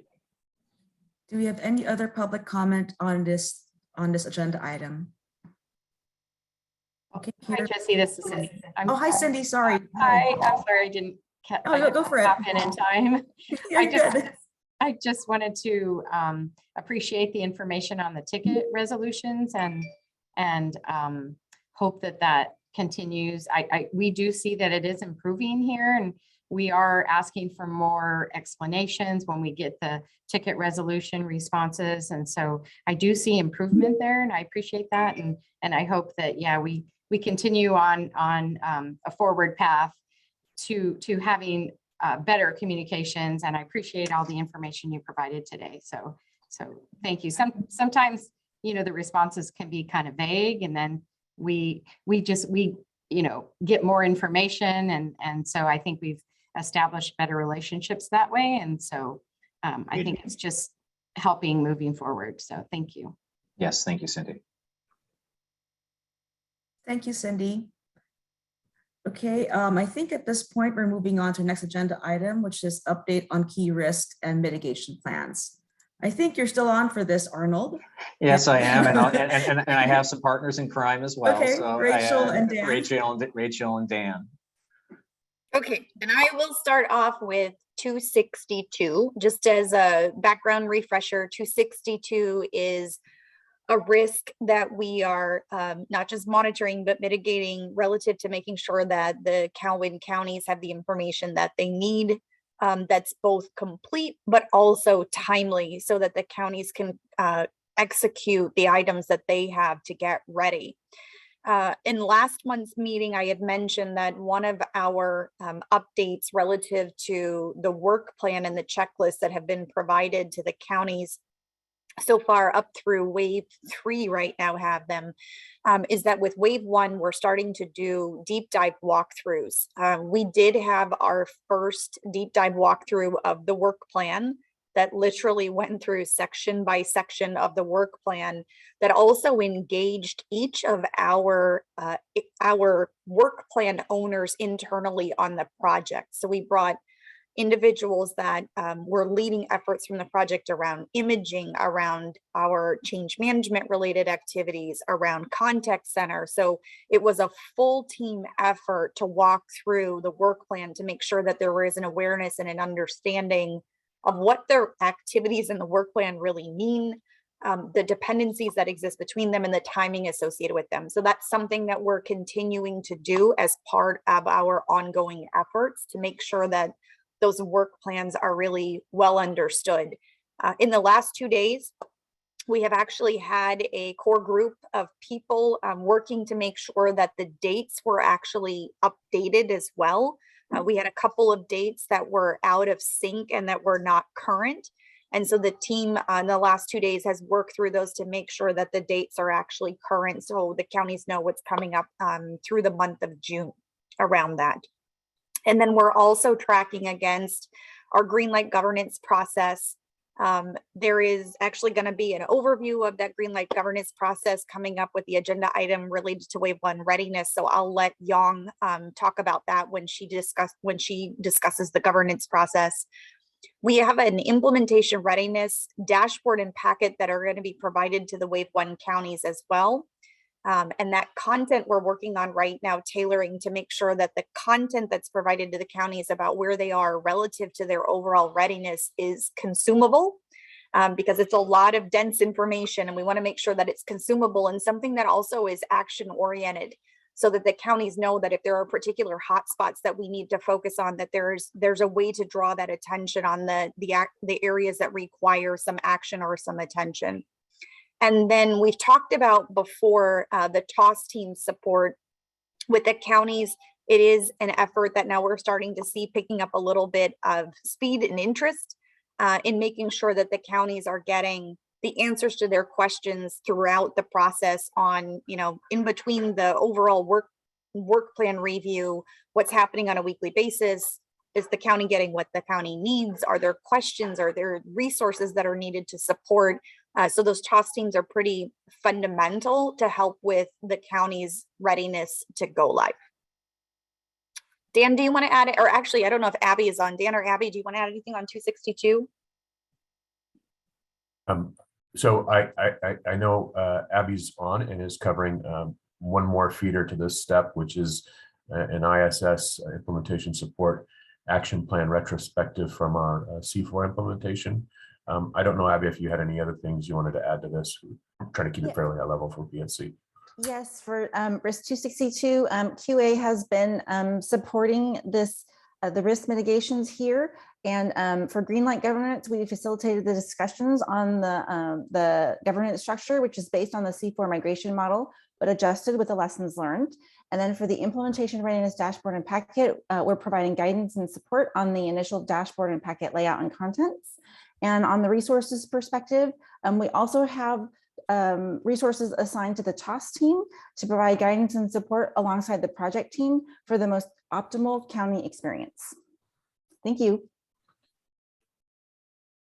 Okay. Arnold, turn it over to you for 263. Yes, moving on to 263. So risk 263 involves the potential of high priority conversion defects not resolved prior to the wave 1 go live, which could impact county case worker business. And so the team is continuing to look at all defects, whether they're P1 through P4. And Keith is actually going to be spending a lot of time in another section going through what the burn strategy is for that. So I won't spend a lot of time draining this, but really the key steps that we're following is any of the P1s are targeted for resolution before the creation of the next what's called golden data set. And that golden data set is a result of the output of running the conversion process. And so when we produce each one of those, we are doing the validation that any of those defects, whether they're P1s or through P4s that were included in that conversion logic, have been successful. We had that next golden data set is scheduled to drop on June 20th. We'll have one more prior to that first wave of CalWIN counties. So any defects that are not resolved, we will have aligned and have to address. Either we address it as part of the conversion process or post-conversion data changes in order to minimize that overall impact. And as we get closer, we'll see what that actual end grouping is, if any. Dan, I'll turn it over to you for further input. Yeah, for me, a picture is worth 1,000 words, so I'll defer the balance of this discussion to Keith in slide 74. There's a burn down there. In short, QA and Accenture and the consortium teams are involved in weekly reviews of the converted data test defect resolution.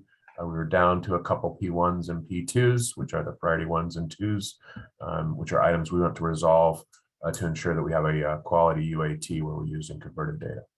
Thanks, Arnold. Thanks, Dan. Let's move on to the next slide, please. So then if we talk about slide or risk 267, this is around GAGR, UAT, and county validation, may be delayed past May 2022. So GAGR is currently targeted for 2 releases, and we had a new requirement or a missed requirement come up around time clock functionality. So there's a larger release that we're currently going through green light for in 2205. And then the time clock functionality is scheduled for the 2207 release, which will be prior to the start of the UAT for that first wave of CalWIN counties. So from that perspective, we are keeping a close eye on that and making sure that it's there for that first wave. Subsequent waves will have data created for the GAGR testing. Dan, I'll let you provide commentary as well. Yeah, thanks, Arnold. Again, for this one, some of the GAGR functionality related to this new SCR will be deployed in 2207. Our UAT kicks off after that, and we have made plans specific to this one to include that functionality that's coming later as part of the group 2 actions of UAT. So we're working with the teams to make the adjustments here so that YOLO and Placer have a quality go live in the area of GAGR. Thank you, Dan. Rachel, you want to take 268? I will, and I'm actually going to punt Arnold 268. I know that Wendy is going to take contingency planning later on, but just to remember or remind folks, 268 is our overarching risk that we're using to monitor our high-level risks in the event that any one of them could have an impact on something that we would need to take action on. So Wendy's going to talk a little bit about where we sit relative to 268 later in the agenda. All right, thank you, Rachel. Let's move on to the next slide. I'll take 269. Yeah, I'll take 269, Arnold. 269 is the risk that we've been monitoring and also mitigating associated with the counties, making sure that they are ready to have their reports that they rely upon to conduct business ready in time for go live. And so we had an approach that involved making sure that there was an initial session around discovery, with the intent of that being just initial overview of what the reporting involved that was available as standardized reports within CalSAWS, providing the counties with education sessions about what CLIC is, what the database schema looks like, understanding the system associated with Apex and EDR, and make sure that there's an awareness of what the counties are currently using in their reports grouped by 3 categories, fiscal, state, and operational reports. And then the last activity was around doing a data mapping training that was involved with looking at CalWIN and CalSAWS to make sure that there was an understanding of how those data structures and the data between the 2 systems actually map to one another. We have had conversations and set up education sessions so far with waves 1 through 3. Some of them have been planned, some have been executed. And the refactoring sessions are items that have been planned. For wave 1, we did have a conversation this last week with YOLO County, where YOLO County had indicated that we need to do a little bit more of a fit gap effort with their current reports. So the team is going to be going back and engaging with YOLO County to make sure that we have a complete analysis that is done on the existing queries that they're using to run their business in YOLO. But for the other Wave 1 county, for Placer, we've been through that process. So YOLO, we're going to be going back to engage with them on those reporting efforts. I don't know, Arnold or Dan, if you wanted to add anything on 269. On 269, I think the key, we were meeting with YOLO as well earlier this week. And so we're walking through some of those options. So it's clearly an area where the counties have some additional questions as we go through. So we're going to be working with Keith and team around one, leveraging what we're doing for C4 counties so that the Cal-1 counties can really benefit from those learnings to help shorten their time frame. My only add would be this is a risk that will stay live for each of the waves, as each of the counties have their own sets of ad hoc reports and ancillary systems. So as QA will be working to confirm the counties have the access and the training on the data model they need to do their activities that are required to mitigate this risk. Okay, 270, and I'm going to have Abby come join me on this one again.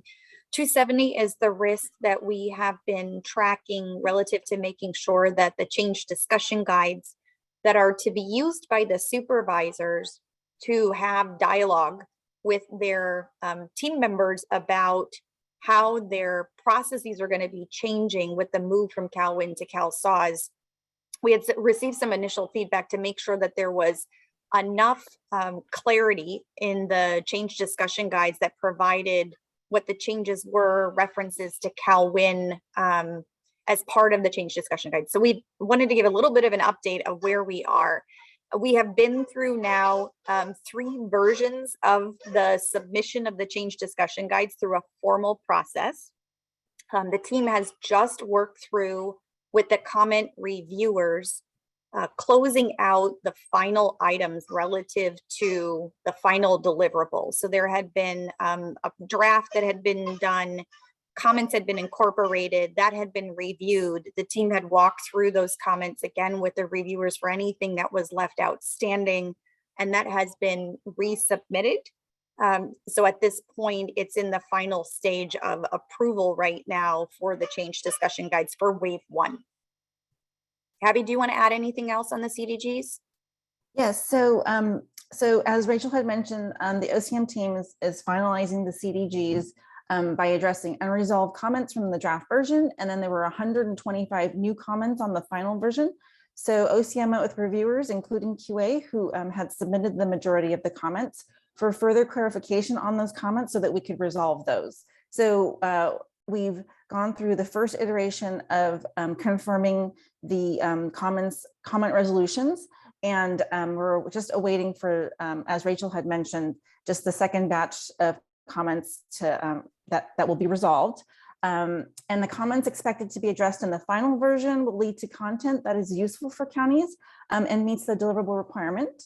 The Wave 1 final versions of the CDGs will be used as a starting point for all the subsequent waves. And OCM plans to meet with the counties to review the CDG content and customize it with county feedback in those subsequent waves. Thank you very much. Back to you, Rachel. I'm going to turn it back. I think we're going to the next slide, and I'm going to turn it back over to Arnold.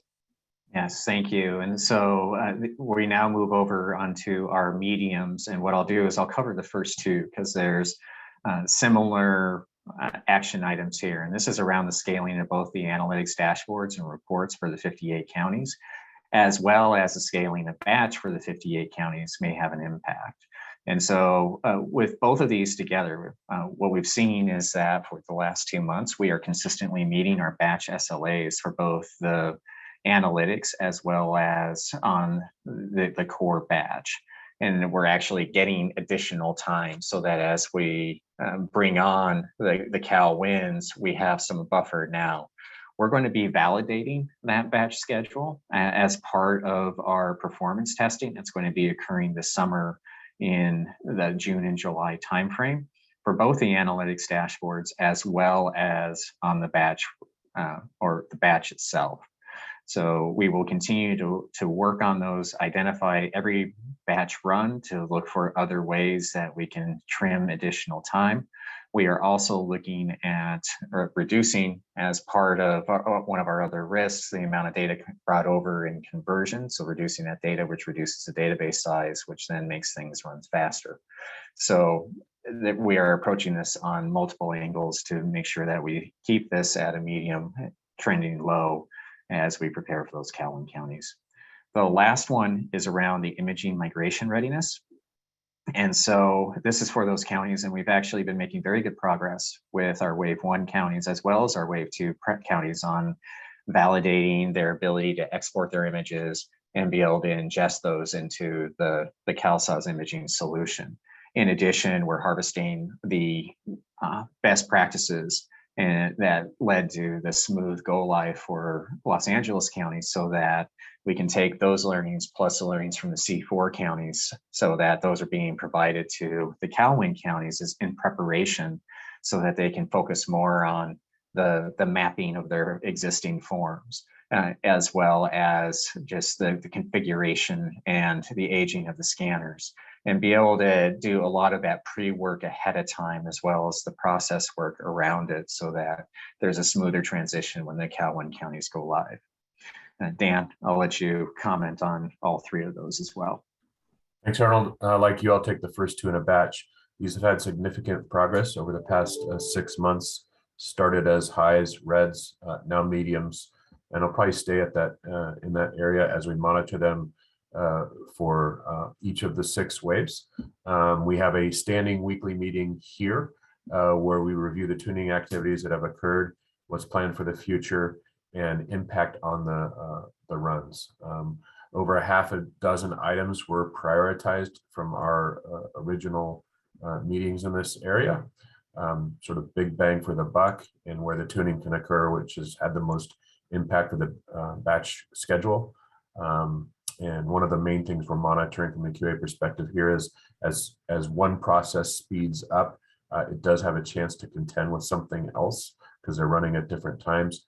We haven't seen that yet, but we're going to continue to watch and monitor that as part of those weekly meetings. And then the last item here specific to imaging, this is another one of those risks. A lot of these have to do with things the project can control. This one also involves county control. In our weekly status meetings, we discuss here the upcoming waves for each of the Calhoun counties.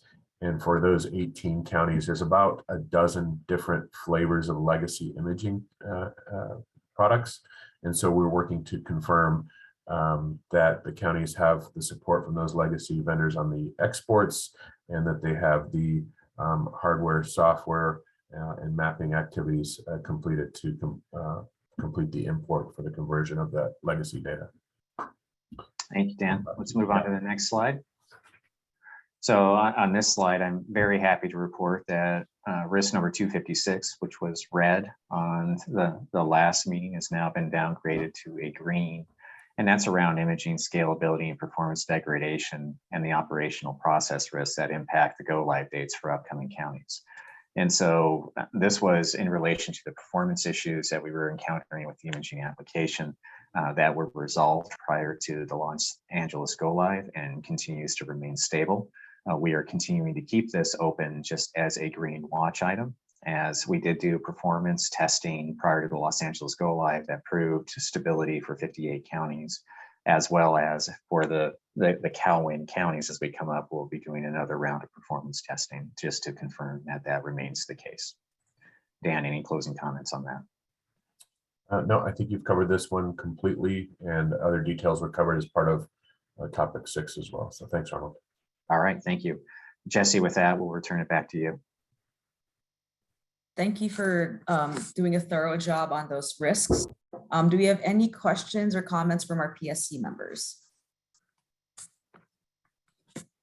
I do. This is Cindy. Hi, Cindy. If nobody else does, waiting. I have a question, and this might not be the right place to ask this, I'm not sure, but on the discussion about the GA UAT, my understanding, this is for the Calhoun counties that will be coming over. And I'm wondering if there will be an opportunity for the current CalSAWS former C4 counties to participate in any of the GA UAT sessions, or if something is going to happen later when they're preparing, I guess, for us to get the GA functionality. I'll call a friend on this one with Lisa. Lisa, are you able to talk through kind of the testing process and validation process on that GAGR for the existing counties? Yeah. Good morning, Cindy. So as it stands right now for the UAT, it is focused on the Calwin counties. There will be opportunities in the future for those interested former C4 counties who would like to switch from the current managed GA to the automated functionality. There will be opportunities coming up to review that functionality. We're actually putting together documentation that we'll be providing out to the counties. We have had a handful of counties already raise their hand and say they're interested. So we will be pulling together materials and we do, I think, have some training materials and I think a video of the functionality that we'll be sharing. But at this time, Cindy, our immediate focus is on the Calwin counties for the UAT and getting ready for that wave one. But more information will be coming out because we know there are interested former C4 counties. Okay, great. Yeah, thank you for that. Yeah, and if Kern has any specific interests, please reach out to me. I know we've been receiving emails from various regional managers as interest is starting to yes. Grow in this area. Yep, I would say definitely interested. So thank you. Okay, thanks, Cindy. Thank you, Cindy and Lisa. Do we have any other comments from our PSC? Hi, Jesse, this is Rachel from Region 3. Rachel. And so I know that this topic is going to be discussed later on in the agenda, but I'm going back to risk number 236 in the scaling of analytics, dashboards, and reports for the 58 counties. I had a question about the performance testing. If that is purely going to be done on timeliness, or is that also looking at accuracy? Because I think, as we've discovered, there has been an issue with the accuracy of some reports. So yes, I just wanted to ask. Yes, we were talking about the performance testing. So Rachel, that's actually going to be a topic coming right up after this one, where Keith's going to be doing a readout on that. And the short answer is yes, we are looking at the accuracy as well. Thank you. Thank you, Rachel. Any other PSC comments? Do we have any comments from the public on this agenda item? Okay, hearing and seeing none in the chat, I think we're ready to move on to number 10. Thank you, Arnold. Thank you. For this one, we're moving on to reports and claiming, and this is Keith. Morning, Keith. Good morning, Jessica. Thank you. We did a bit of an update, or at least a readout on this last month. What we want to be able to do here is provide an update on what we're currently doing today and what we're planning to do in terms of next steps. But let me just quickly summarize. We have been facilitating, we as a project have been facilitating bi-weekly, every other week, meetings with the C4 counties. The Calwin counties are also participating in these discussions as well. They get what is happening. We're reviewing a number of things as we're facilitating these meetings.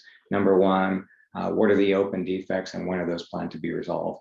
The same thing with system change requests, any enhancements that we have identified, when are those planning to go out?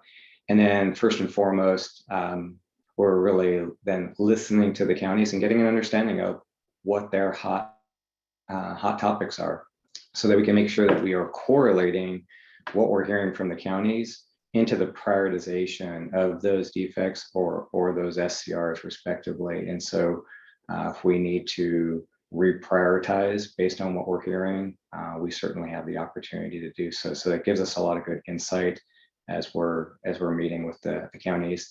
The intent of these meetings also are to make sure that we're communicating and that they understand what we are working on, and that we do understand that there are defects out there that are impacting their ability to do work. And so we want to make sure that we are doing that. With respect to that, we are refining our communication. We had sent out some, well, I should say, at the result of these meetings, we've been sending meeting minutes. What we're going to do is we're going to send out an enhanced communication on a weekly basis. What we've learned from our imaging team is that they've developed a very good process of communication. We want to leverage that, and then we want to put our slant on that, which means make sure that we're reporting out on where we're at from a reports perspective. If we scroll down to the next slide, this just gives us a representation of what we've been doing to date. What we see at this point, we've identified a lot of defects. We've been resolving a lot of defects. About 85% of the defects that we've identified to date since C4 has gone live to address those. Currently, we've got about 15% or 27 of the defects that remain open. And with respect to those, we're looking to get those in to releases over the summertime. The very next one, 22.05, looks like we're going to have a lot of defects resolved in that. We're looking at probably 85% of those open defects will be resolved in that release.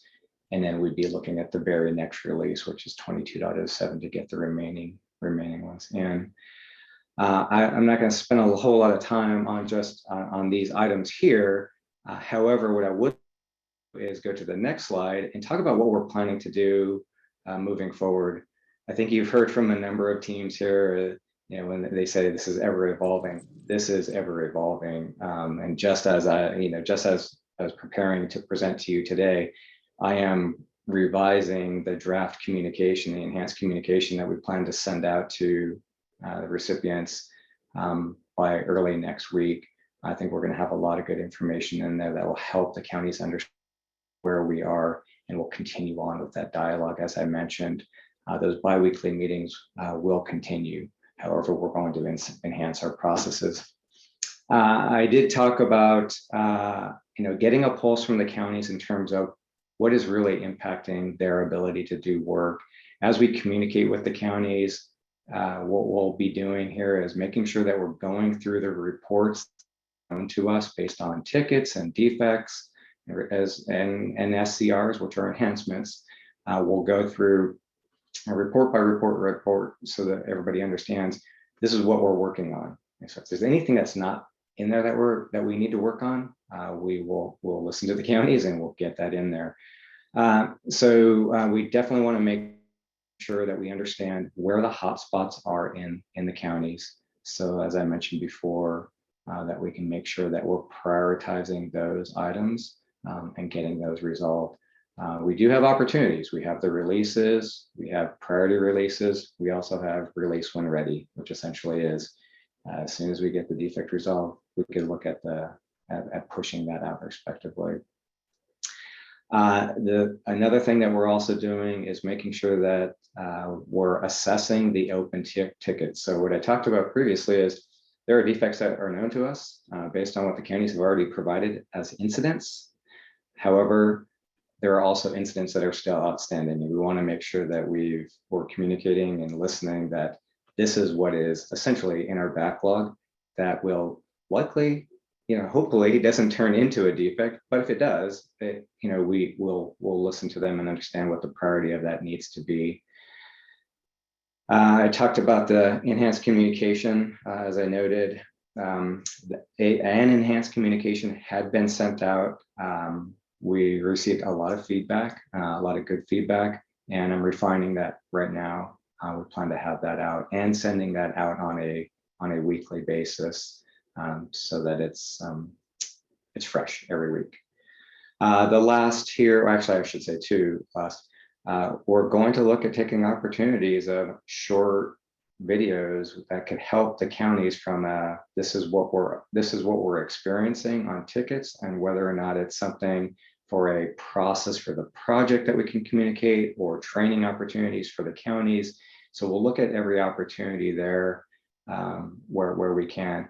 A lot of this will come in via tickets to assess what we can do in terms of communicating to the counties. It's not just it's not just training. Some of it is communication, which is really important. Sometimes getting an email with 3 paragraphs of information may not be a priority for the county. So these short little videos may be helpful. So we're going to look at opportunities there.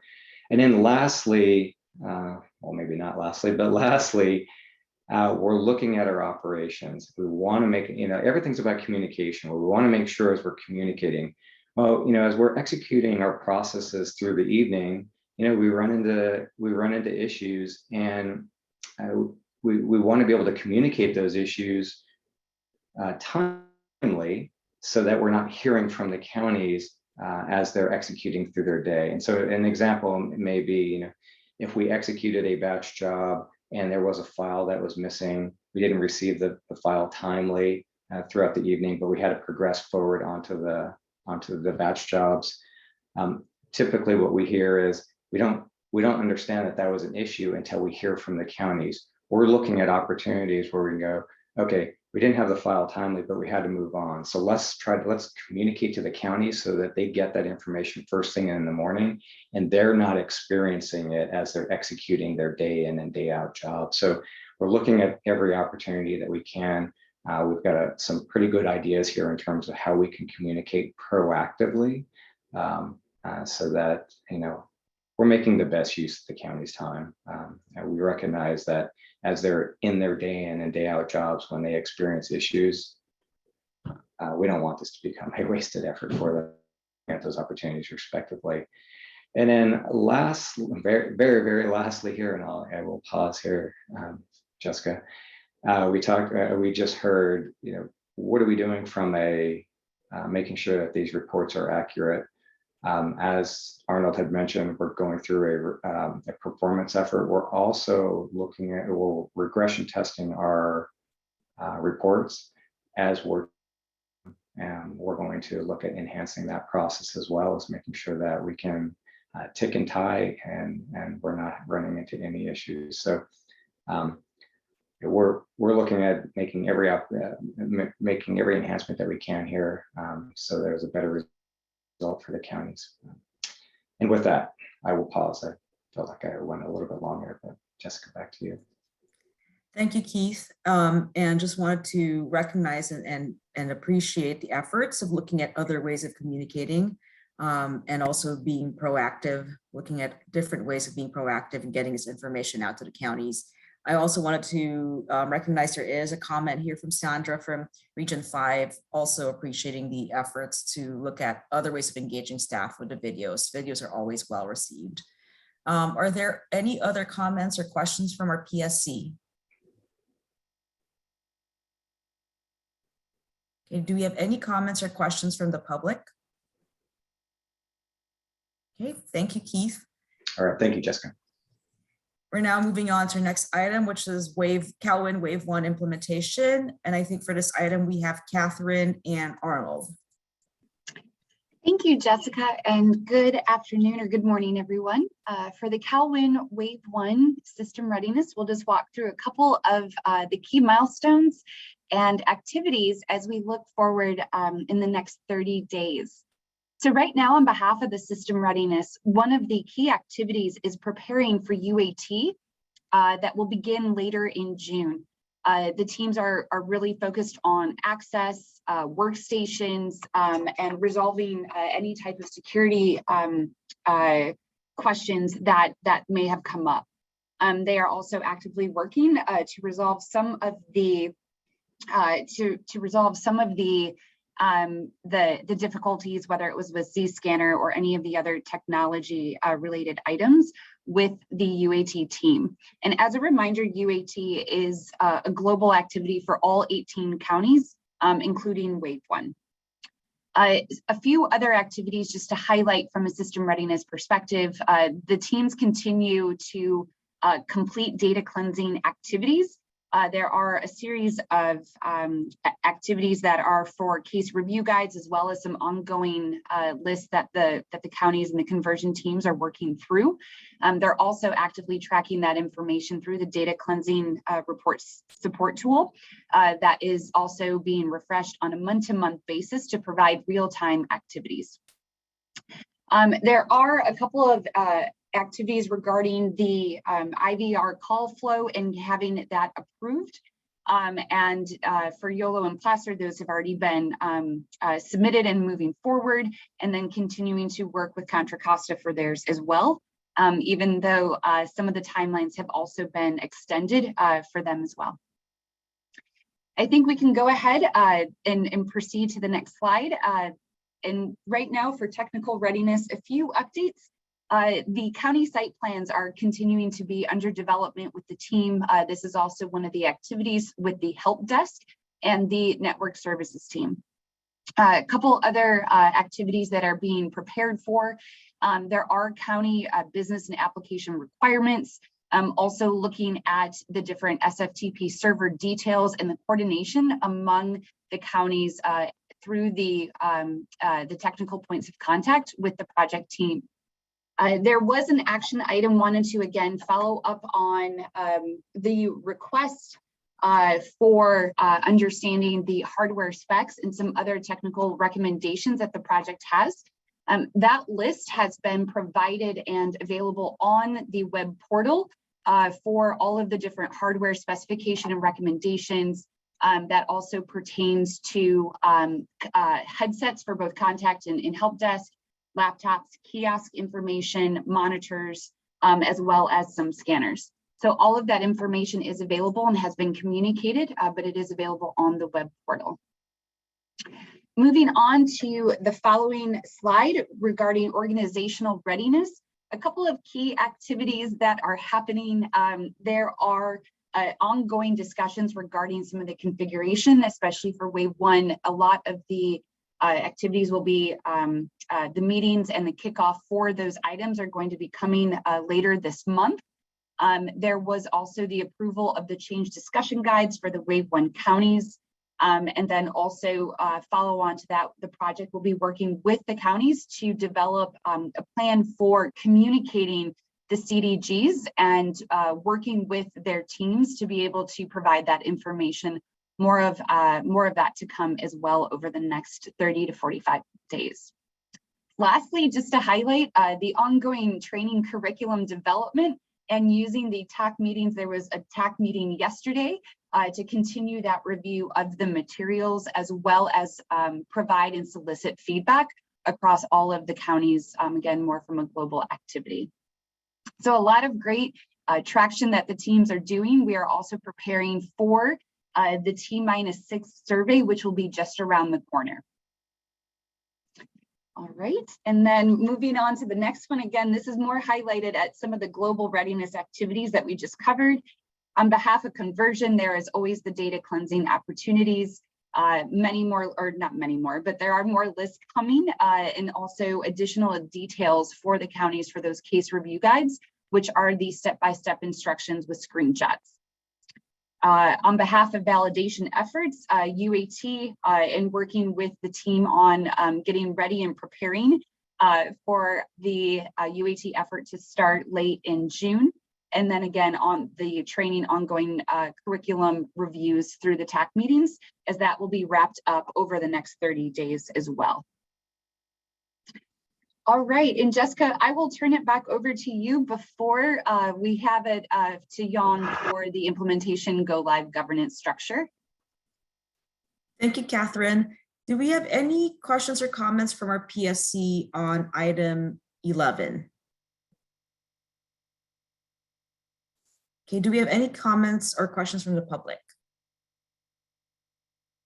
Okay, I think we're ready to move on to the next item. Good morning, PSC members. Jesse, just to be clear, this was all part of the same item. So I know that we break in between, but we'll break after, but this was all part of the same agenda item if people are sort of mapping to their agenda a little bit. Okay, thank you. Thank you. Vaughn. I'm looking at the items. Yes, thank you for that. Okay.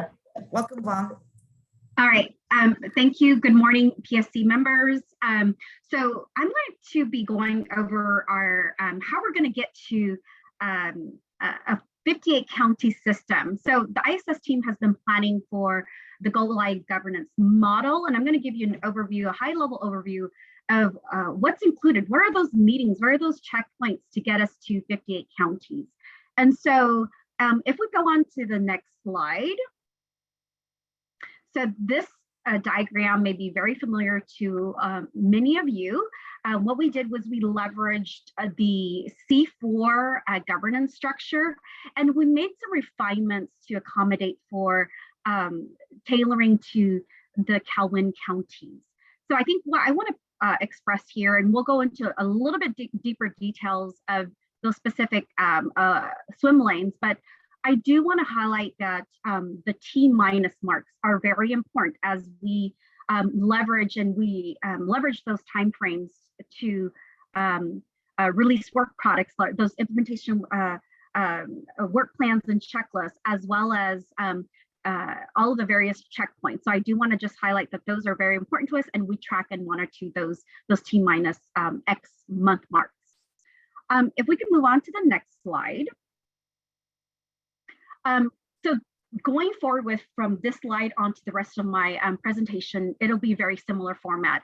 For each of the various checkpoints, we've identified the participants included for these checkpoints, the frequency and duration of those checkpoints, the format or the various items and materials that we will be leveraging at each of these meetings to ensure that we're reporting on readiness and the readiness activities. So the county readiness checkpoints are already happening now with the IPOCs and the TOS teams, as well as during the Calwin ISS stand-up meetings and global IPOCs. So I won't belabor this one. Let's go on to the next slide. Project readiness checkpoints. So these are all of the internal project readiness checkpoints that we will be conducting on a weekly and a monthly basis to ensure that we're all in alignment on the project in terms of both project and county readiness. So we'll be scheduling those fairly soon here to start highlighting project readiness and those checkpoints internally. Next slide. PSC, JP, and general membership. So every month we will be bringing up the topic very much to what Catherine just did in terms of readiness. We'll be bringing that information back to these groups here to ensure that you are informed and that we're giving you the information, timely and accurately to ensure that, again, that we're reporting on readiness for the waves. I do want to point out, I did forget, all of these dates are actually for the Wave 1 counties. And what we intend to do is we intend to leverage the same governance structure for all the waves. So for waves 2 and 6, as we get closer to those points, we'll be developing a very similar slide with those updated dates for those waves. So let's go ahead and move on. Again, in addition to JPA, PSC, the general membership meetings, we will also be reporting at OPAC as well as WCDS on readiness for both a project and a county perspective. Let's go ahead and move on. County stakeholder checkpoint. So these will start to occur right around the T-2 checkpoints with all the county directors. And so these will be, ISS will be preparing the materials. However, the regional managers will be sharing and will be connecting with all the county directors in terms of overall readiness and gather county feedback. This also kind of ties into Greenlight, where we will be leveraging the regional managers as well as the regional governance voting structure to for the Greenlight votes. So I do want to impress that we'll be leveraging that, and for the wave For the waves that have counties in a specific region, those wave counties will actually be voting, or the regional managers will be voting on those counties' behalf in terms of their go, no go decision points. And for those other waves, and I'll take a wave 1 as an example. So both placer and yellow counties are in region 2. So region 2 RMs will be voting during green light on go and no go. However, regions 1 and 3 to 6 will be also voting, and you'll be voting on, or those regions will be voting on acceptance or acknowledgement that the system is ready and the counties are ready, those other counties are ready to accept or acknowledge those counties going on live. So I wanted to just point out that here in terms of county stakeholders and how the regional managers will be involving each counties and sharing that readiness as well as getting the county feedback. Let's go ahead and move on. Stakeholders. So we'll also be having a couple of different types of state stakeholder meetings right around the T-2 checkpoint. And we'll be leveraging the IT meetings as well as scheduling a separate meeting for other state stakeholders who don't necessarily or who may not necessarily attend the IT meetings. And we'll be doing that for the T-2 mark as well as for county prep, which is also known as the 1A cutover, as well as for go live. So those are the dates that we have identified as well as the state partners for those meetings. Let's go ahead and move on to the next slide. Pre-green light. So pre-green light is really an internal dry run that the project conducts with all of the various project team leads as well as the RMs to report on readiness. And we also leverage this to, again, get the feedback from the RMs to ensure that we are progressing towards actual green light, which comes up right next. So let's go ahead and move into actual green light. Green light, there are 2 green lights. One is for county prep, and it'll occur the Wednesday right before cutover, which is the 14th of September, as well as for the Wednesday right before the go live event.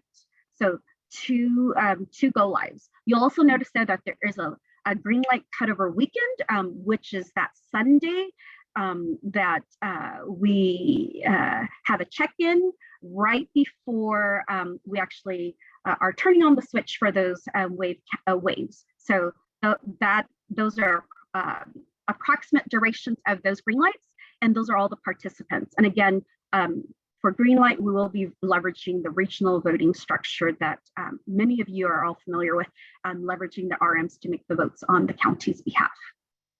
So with that, I will be turning it back to you, Jessica, for any questions. Thank you so much. I'm hoping I'm saying your name correctly. You are, Jan, okay. Yes. Thank you. And Catherine, thank you for going over this very important item, and especially in terms of process, because as we get closer, I think many of the counties will be very interested, and the question comes up around how does green light managed? Do we have any questions or comments from our PSC? Hi, Jesse, it's Clarissa. Morning, Clarissa. So quick question, it's actually for Catherine.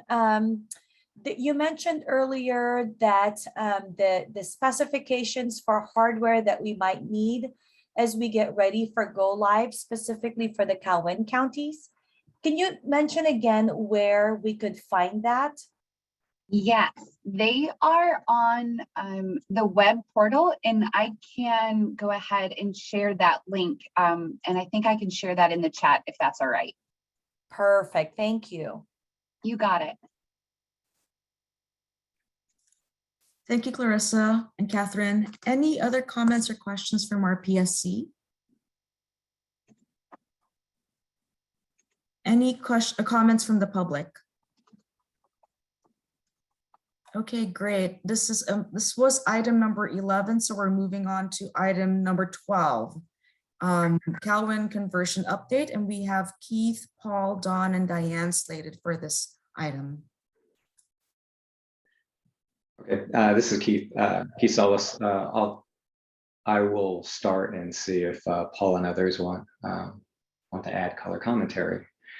Okay, so I will try not to drain this entire slide, but what we are doing on a week in and week out basis, we're reviewing our conversion progress. Clearly a risk 236 was, or 263 was opened, I want to say at the end of last year, around the December timeframe.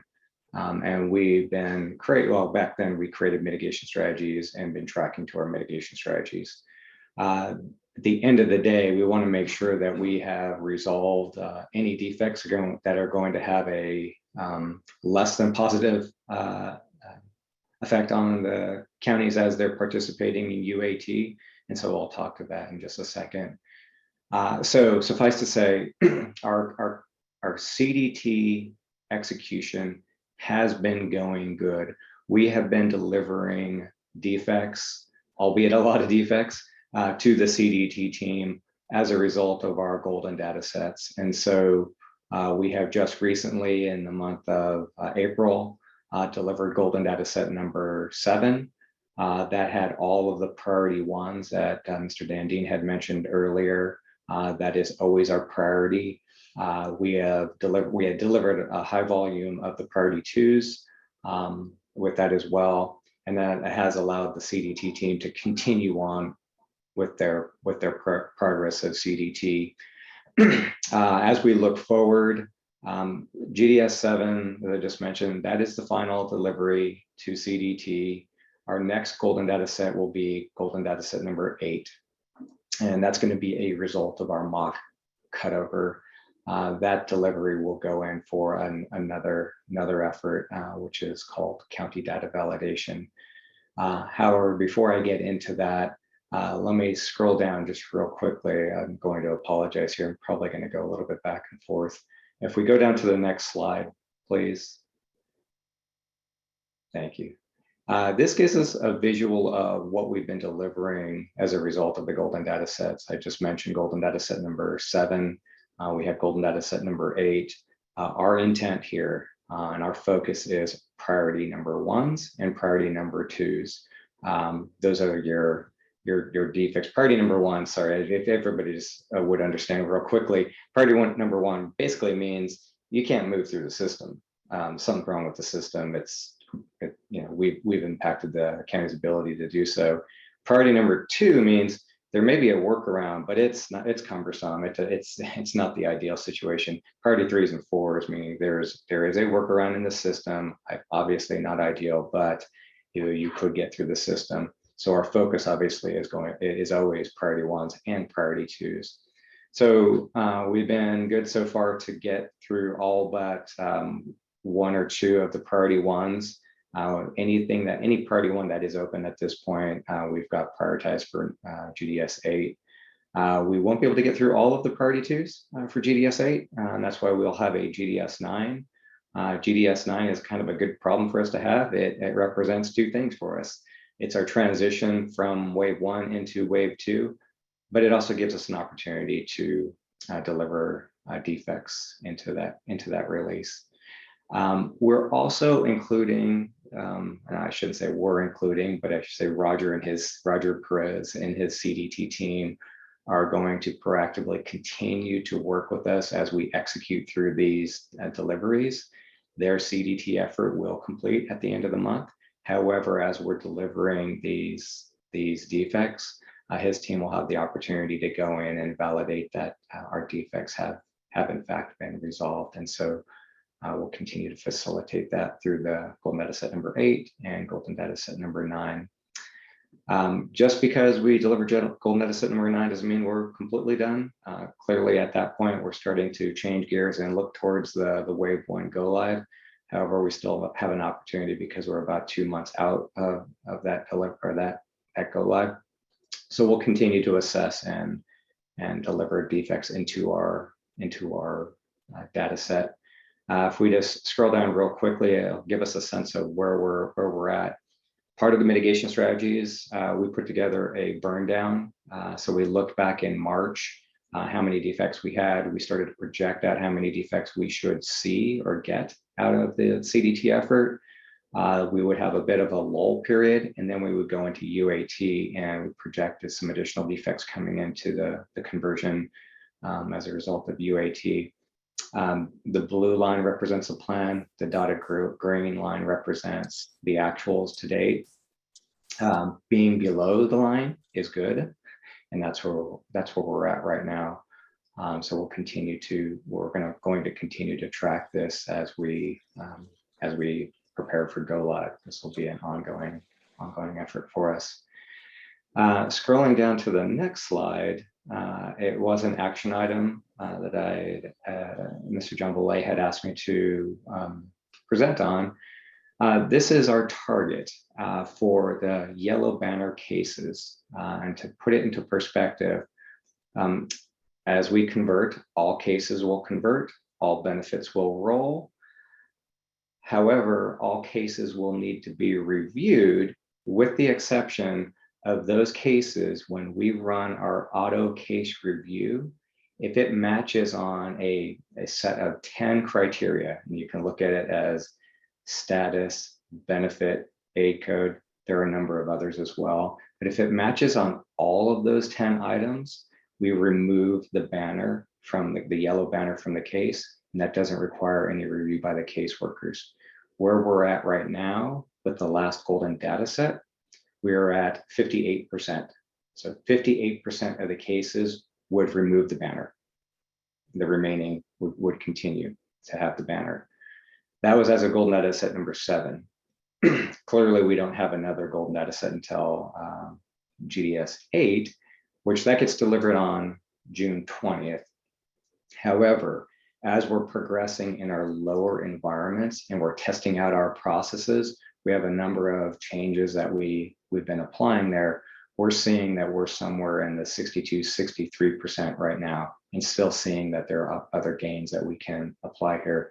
So the trajectory is moving up, and that's what we want to see. That's what we want to be able to convey to the counties, that we recognize that this will help them as a result of the transition into CalSAWS. So Jessica, I will pause after this last statement. There were a few other items on that readiness on the initial slide that I had in there. However, it really talks to a couple of other things that really go into our delivery. One is our mock cutover. That's going to be the next phase for us. That will help us mitigate the risk that Arnold Malbec had talked about earlier in terms of the cutover window. So we'll be looking at that to ensure for wave 1, what are we within the weekend of cutover? We always call it the 84 hours. Are we within it, or are we outside of it? And then respectively, mitigation strategies. We're not waiting to employ those mitigation strategies. We're doing those now, but we want to test out these processes. That's the whole idea of mock cutover.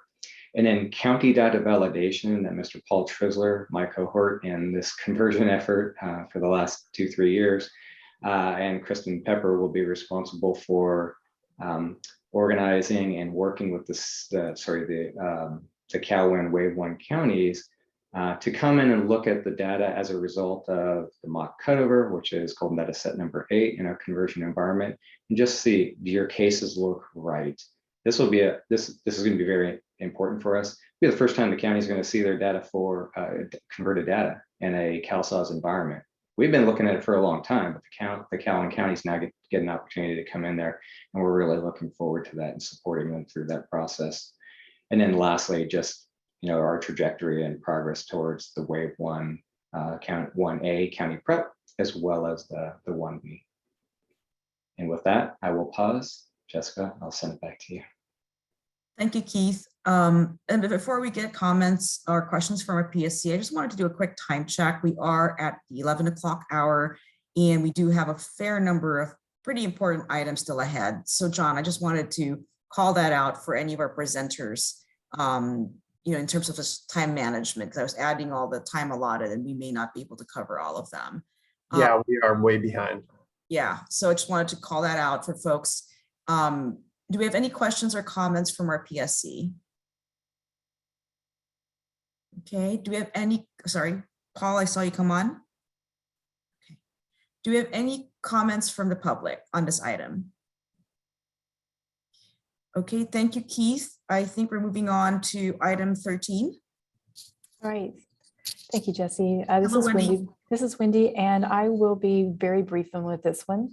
As Rachel Fry said earlier, this our risk 268, is our contingency plan. It's our overarching risk. So if we can go to the next slide, please. Again, the risk serves for our project and county readiness, and we're continuing to explore those risk mitigation contingency options for this particular risk. Some of the mitigations that we've taken to date is that we have officially shifted Contra Costa from wave 1 to wave 2. And with that, the planning for some of their work actually continues. So there were some split tasks that stayed with Contra Costa, continuing to work with their TOS teams. And some of it actually moved out, as in the next bullet down, where we've moved out their change discussion guides to complete along with the wave 2 schedule. We have a couple other tactical things, such as making sure we're providing additional in-person support so that the counties have additional support for any materials that may need a little bit more explanation. And then also we're leveraging as much as we can so we don't have to, have additional processes or have additional burdens on the counties to provide people. So we're leveraging our UAT as much as we can to help with our process simulation activities. And there's a lot more information coming on that. But the good news is for now is that contingency plans are not required. So we're continuing to make tactical adjustments and mitigation plans. We're working through our draft working models. We got some feedback too about some concerns about what those impacts might be. And so we'll be updating all of that information as part of our working model. So as we progress, and if we get to that point where we need to really look at what is the best idea, we will be really looking at all those county impacts. And again, we'll be continuing to monitor our risk triggers and report progress here and also at JPA. So thank you, and back to you, Jesse. Thank you, Wendy. Do we have any questions or comments from PSC on this item? Do we have any public comment? Okay, at this point, we're moving on to UAT. Prep status update, Peggy or Rachel?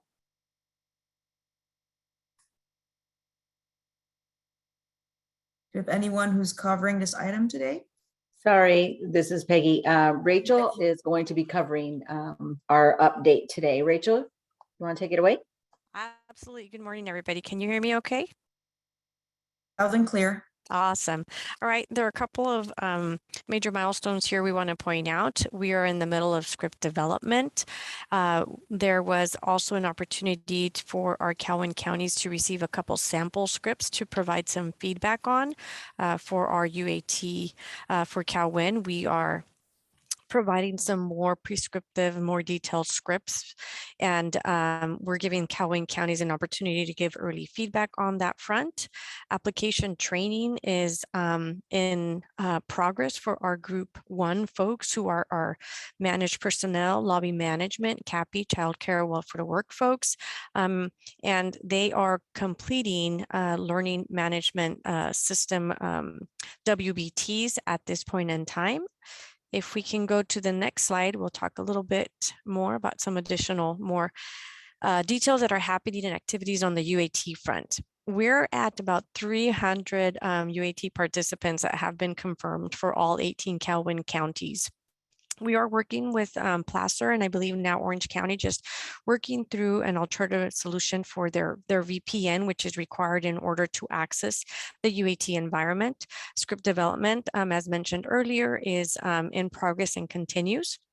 If we can move on to the May 2022 activities. Oh, I'm sorry, same slide.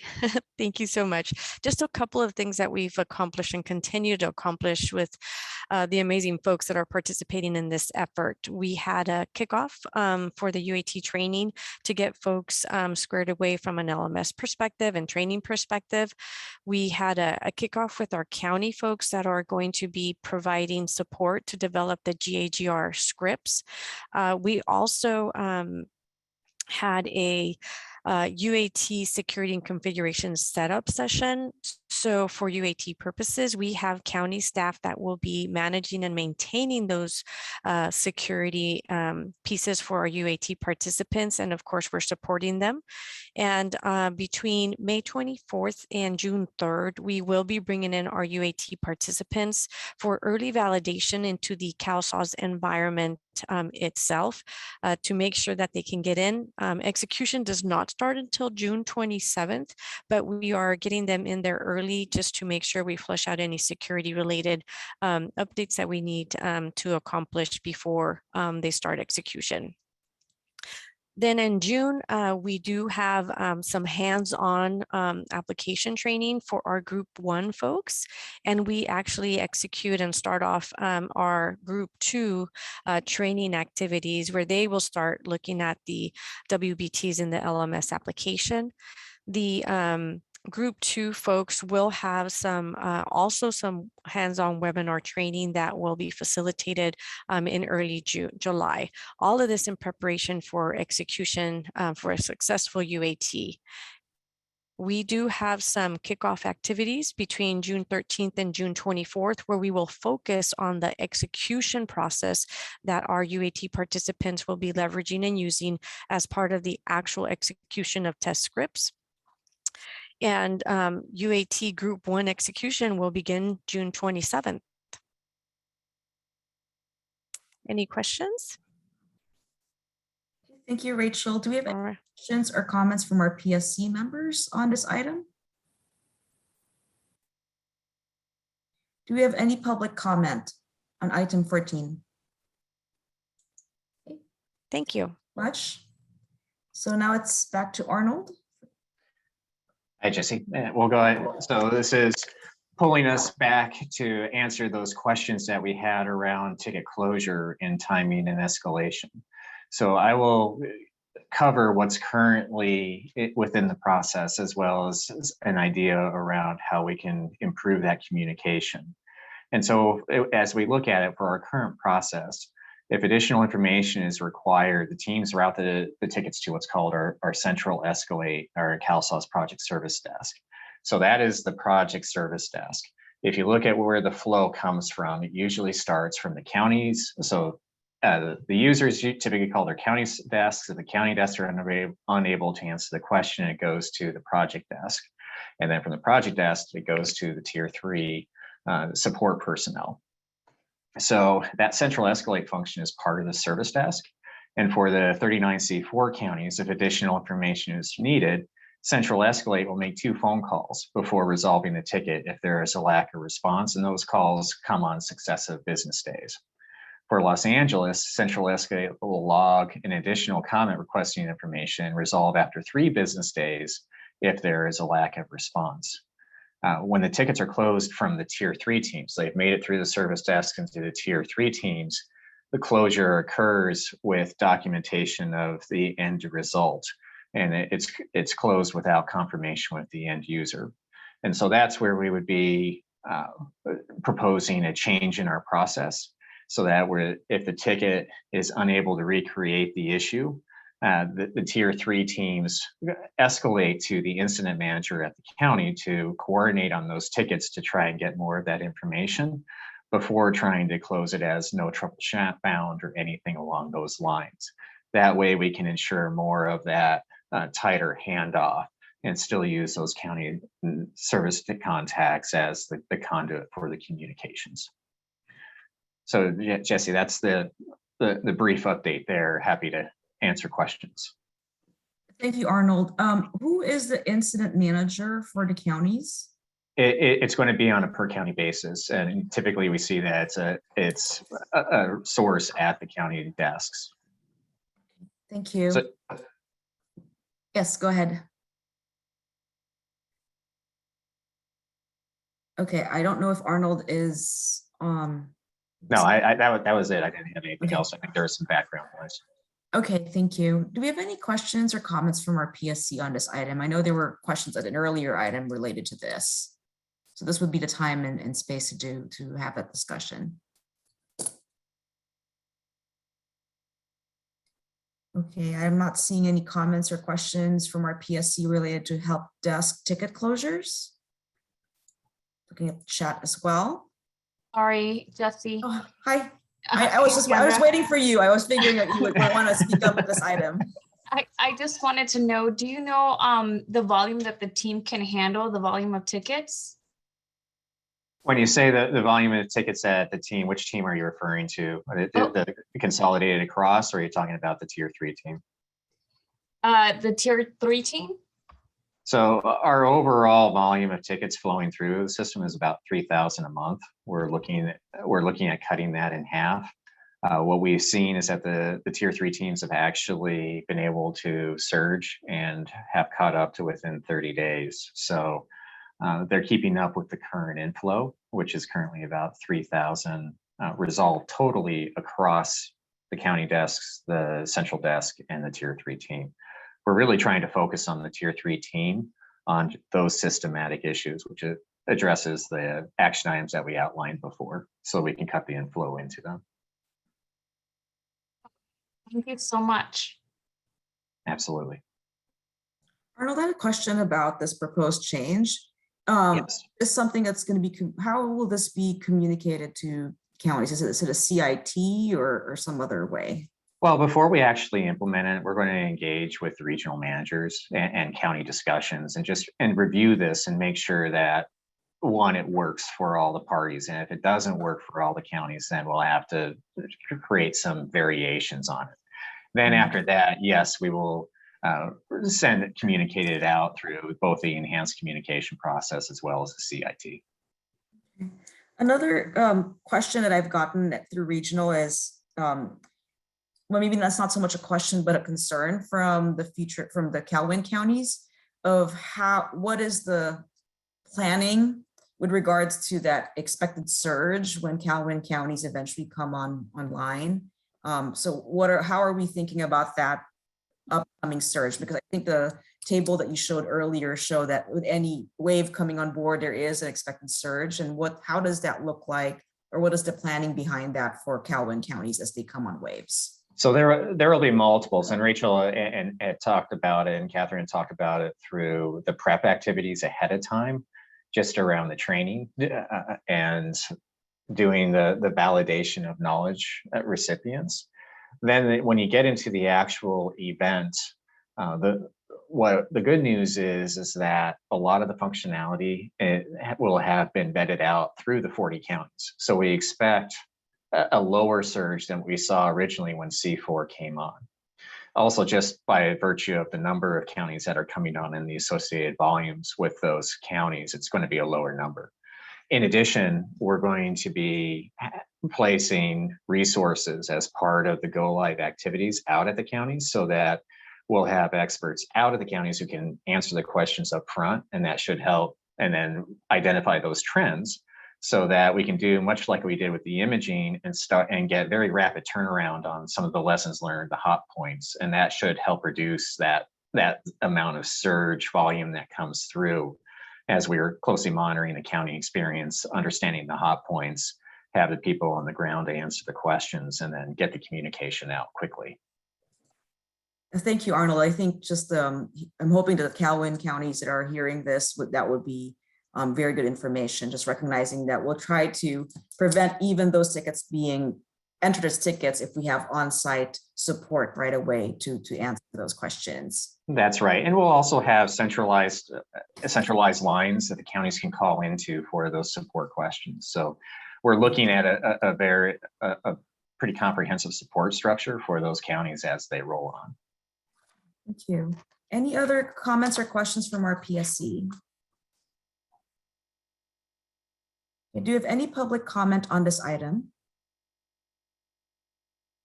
Hey, Jesse, I put a question in the chat about if there's tracking about the number of tickets that are closed, either without reaching somebody by phone or without a confirmation of resolution.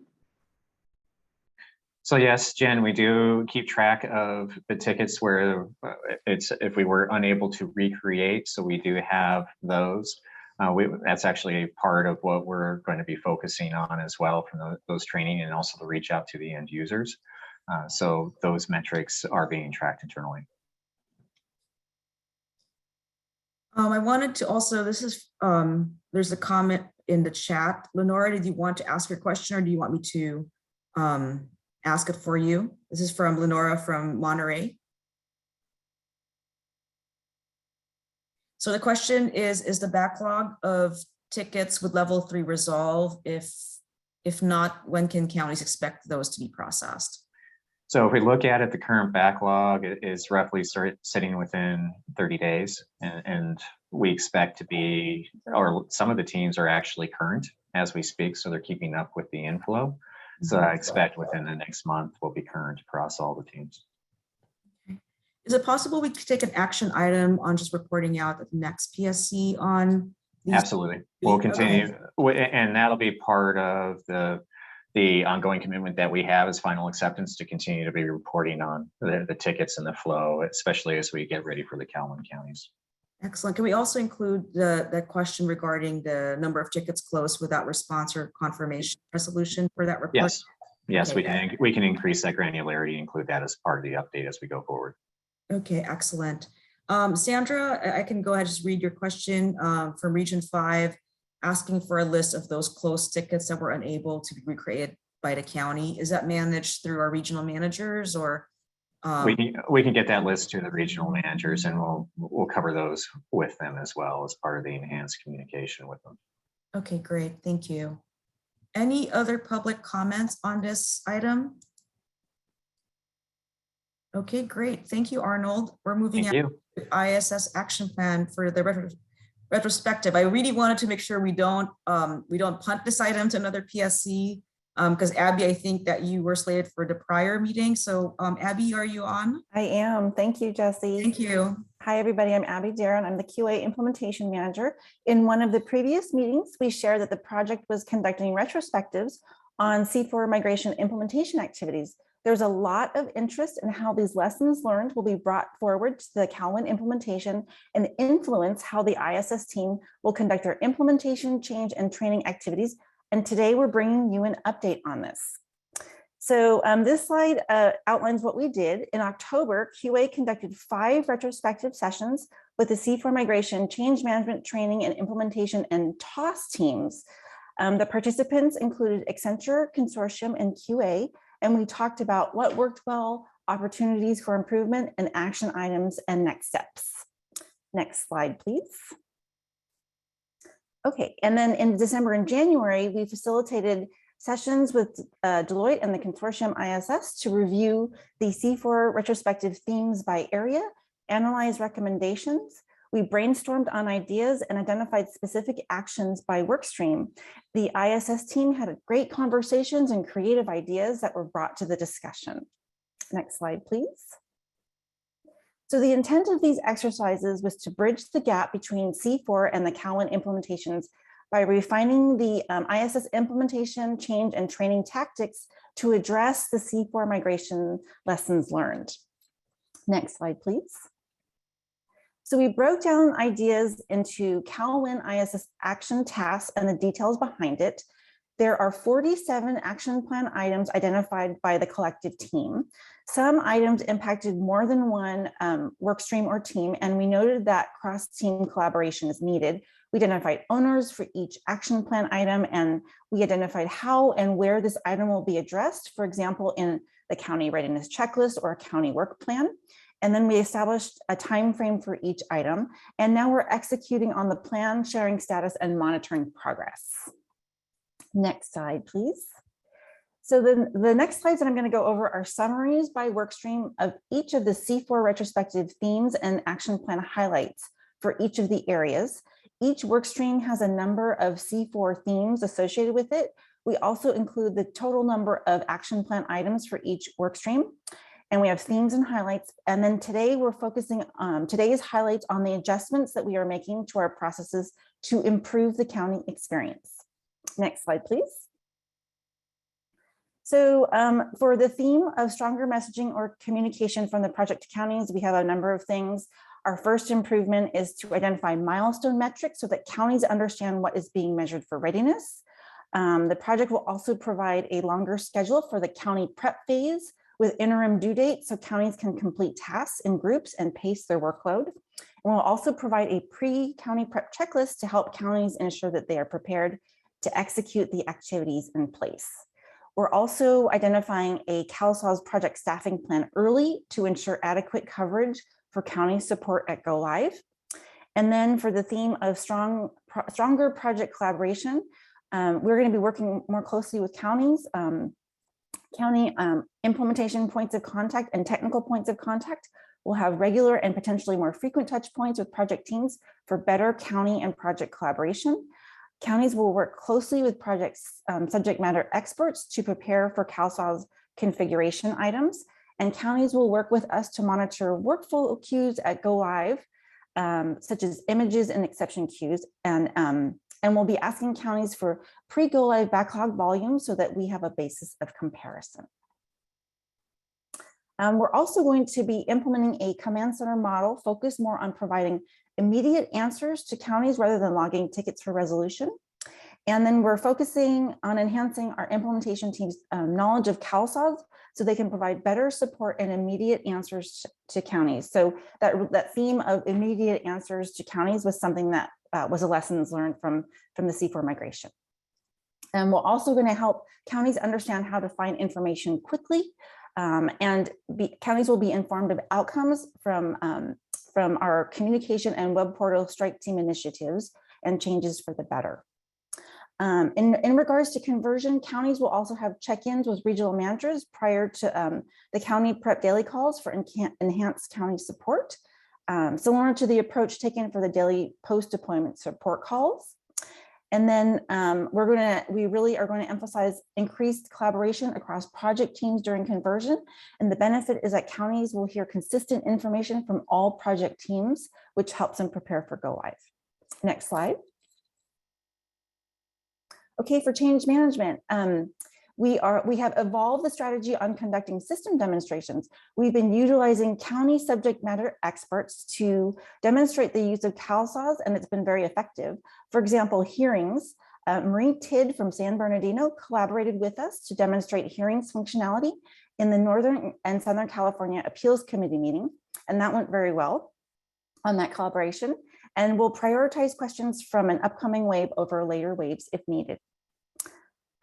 For increasing county roles in communication, the change management team will assist the county change network champions in confirming the county communication trees to ensure that information is received by all end users, and will involve the county change network champions to verify communication flow, process, and ensure communications get to end users. Regarding post-deployment support, counties will be supported in determining their post-deployment support communication structure to ensure their office level support receives timely information. Can we jump to the slides on training, please? So next slide and next slide. Okay, for training. So many of the themes identified for training are specific to the C4 migration training approach, and the Cowan County training structure is very different. But we'll share how the ISS team is approaching training based on the feedback. So regarding the completion of county training, counties will receive daily and weekly completion reports during all training phases, including early training, general training, to track progress. We will share ideas with counties on providing incentives for completing training early in the window. Counties will be guided through their curriculums, through the learning journey map, and through county-specific training plans. And Calhoun counties will be set up in the LMS very differently than C4. Training is required and a prerequisite for each staff to complete before moving on to the next course in the curriculum, as well as ILT. And then we also, for the Calhoun counties, we have the Training Advisory Committee, which is in place and will be leveraged to monitor completion rates. Calhoun counties also have tailored LMS training curriculum shells for each county's roles, including program-specific versus multi-program courses. And then in terms of communication for training, to prepare them for the initial LMS login, which is, yes, here on the slide, counties will receive earlier, stronger, firmer messaging on the initial LMS login. So for that initial LMS login, the team is suggesting setting aside dedicated time to complete the login. And so, so we're going to be working with counties to determine that. Next slide, please. Okay, so other highlights here for training include that the project will prepare county staff to troubleshoot issues before submitting a support ticket. And then we will also, counties will receive advice on how to plan and manage how their staff complete their WBTs. And training communication will be specific to each wave and county, which is vastly different than C4. We'll have enhanced communication on the location of the early training Q&As. Okay, next slide, please. Okay, so I just covered a lot of information and just gave some highlights, but the action plans are addressed in at least 24 different ways. So you'll see here that this is an alphabetical list of those action plan items and where they will be addressed. They're addressed in meetings like the Change Network Champion meetings, in CITs, in county prep phase kickoff and materials, in county checklists, work plans, county validation, project readiness checklist. There's a lot of ways that we are addressing these action plans for the Calhoun counties. So we're excited to bring these to you, and we'll be weaving these items into these 24 different ways. And next slide, please. So now it's a matter of continuing with these action plans that we've already started. 42 of the 47 items are in progress, and we only have a few that aren't started, and those plan to begin at T-3. So the leads and QA will be tracking and monitoring the tasks to completion, and we'll be continually updating the action plan.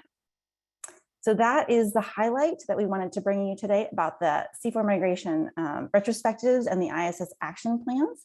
And I'm going to turn it back over to Jessie. Thank you so much, Gabby. Thank you. I just wanted to recognize that we're already seeing a lot of the impacts of this learning dynamic of just learning from the prior experiences being applied directly right away to the new work being done. So just wanted to thank the team for that very thoughtful process and for sharing a lot of really good information with the counties today. Do we have any questions or comments from our PSC? Hi, Jessie, I have a comment. So just from our experience as a C4 county converting, it was really helpful when the project was able to come in and tell us, okay, this is what screens are changing for you guys and what additions we've made. I know that for the Calhoun counties, I don't know exactly what their system looks like, but they do have quite a bit of a change that they're going to have from Calhoun to CalSAWS. So is there a potential of showing them like the as is and the to be so that they get a chance to see what each of the modules what changes will occur for them? It was helpful for us as a C4, and we had minor changes. Sandra, this is John. Yeah, that's the implementation support team is providing a significant amount of training. We know the C4 counties just did web-based training, and it is a whole new strategy for the Calhoun counties. They're doing as is, to be's, the change discussion guides even now have some of the CalSAWS screens into those change discussion guides to do the mapping. And this is a commercial moment. We're also going to be doing some recruitment from our CalSAWS counties as these go live waves come up to say there's nothing like a knowledgeable CalSAWS professional, county person, eligibility staff, clerical staff that can just come in and sit right next to individuals as they're going live. So we wholeheartedly agree with you. That's what our implementation support team is trying to build off of and actually expand, because the lift is much greater for our Calhoun counties as they go live. And again, we're going to be doing that recruitment. We want to get as many CalSAWS knowledgeable folks into those counties wave by wave as we go live.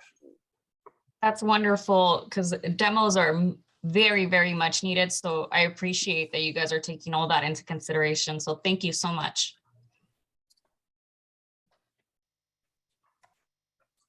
Thank you, Sandra. Do we have any other comments or questions from our PSC on the retrospective? Jessie, this is Clarissa. Hi, Clarissa. I just want to confirm that the training, as Calhoun counties move to CalSAWS, training will not include the call center functionality or the service center functionality, as well as imaging, correct? We have to figure that piece out and how that works with our processes. Is that accurate? Rachel, Yeah, I was just going to come on. I am here, Jen. So the contact center, there is, Clarissa, web-based training that is available for the contact center related work. And then just yesterday, my team had mentioned for imaging that they are adding an instructor-led portion for imaging as well. So there's an imaging admin training as well as imaging from a worker viewpoint as well. So both of those will be covered, Clarissa, whether through WBTs or through instructor-led training. Okay, will those will that curriculum be available to us before we go live? It will be available before go live. So what the WBTs are available even, I'll say now, the ones that are already in existence. The plan is for the instructor-led training that each of the counties is going to be a reviewer as part of the county-specific training plan. So your county will have the ability and the region will have the ability that when they come and they start to onboard their folks onto the TAC and get engaged with our training team, that they'll have the ability to actually be not just a consumer of the curriculum, but also to review it and provide feedback as well. And do you know how far in advance is that T-minus what that the training materials are available to the specific counties? So I'm welcome to Zoom. Enter your Clarissa, meeting if I ID, look at followed wave one, and I'm going to have to translate the T-minus numbers, but wave one, the training curriculum was provided in April and May. Which was a couple of months before the actual delivery, which the deliveries are in August for the instructor-led training, and the end of July is when the early learning starts. So it's a couple of months before the early learning actually takes place. I can go back and get you an exact number though by for the waves, so that you can know. I'm trying to recollect off the top of my head, was just trying to do some quick math based off of wave one. Perfect, thank you. Sure thing. Any other comments or questions from PSC? Do we have any public comment on item 16? Hi, Jesse. This is Jennifer Tracy. I'm wondering, this was really helpful to see this retrospective and how the information is being used. I'm wondering if there will be a similar retrospective for the Benefits Cal launch, and if there's a timeline for that to be available. Jen, I want to make sure I'm clarifying. Are we talking about for LA, C4, both? Is that what we're asking about? For either one, for the C4 and or for LA, I'm not sure if there's anything that's still being planned or that's underway. There's actually items that the team has put together as part of a post-implementation review of some lessons learned. So that's something that I can work with the group about bringing that back to a future meeting, so that there's some awareness about the Benefits Cal lessons learned and what we can take forward as we move into the CalWIN migration. We can use one of our Benefits Cal updates to do that. I'll make sure that those are incorporated in a future update. Okay, thank you, Rachel and Jen. So I'm hearing it that's taken as an action item for under Benefits Cal update for future PSC. Any other questions or comment from the public? Okay, with that, thank you, Abby. And now we're moving into item 17, the conference and member representative meeting. Hi, it's Wendy again. So I just want to give you an update on where we are with our JPA conference coming up in June. So as we had talked about before, we have 2 different days for our conference and for our board meeting. So the first is our CalSAWS conference, which will be on June 23rd. We will start at 9 a.m. and go through 4:30.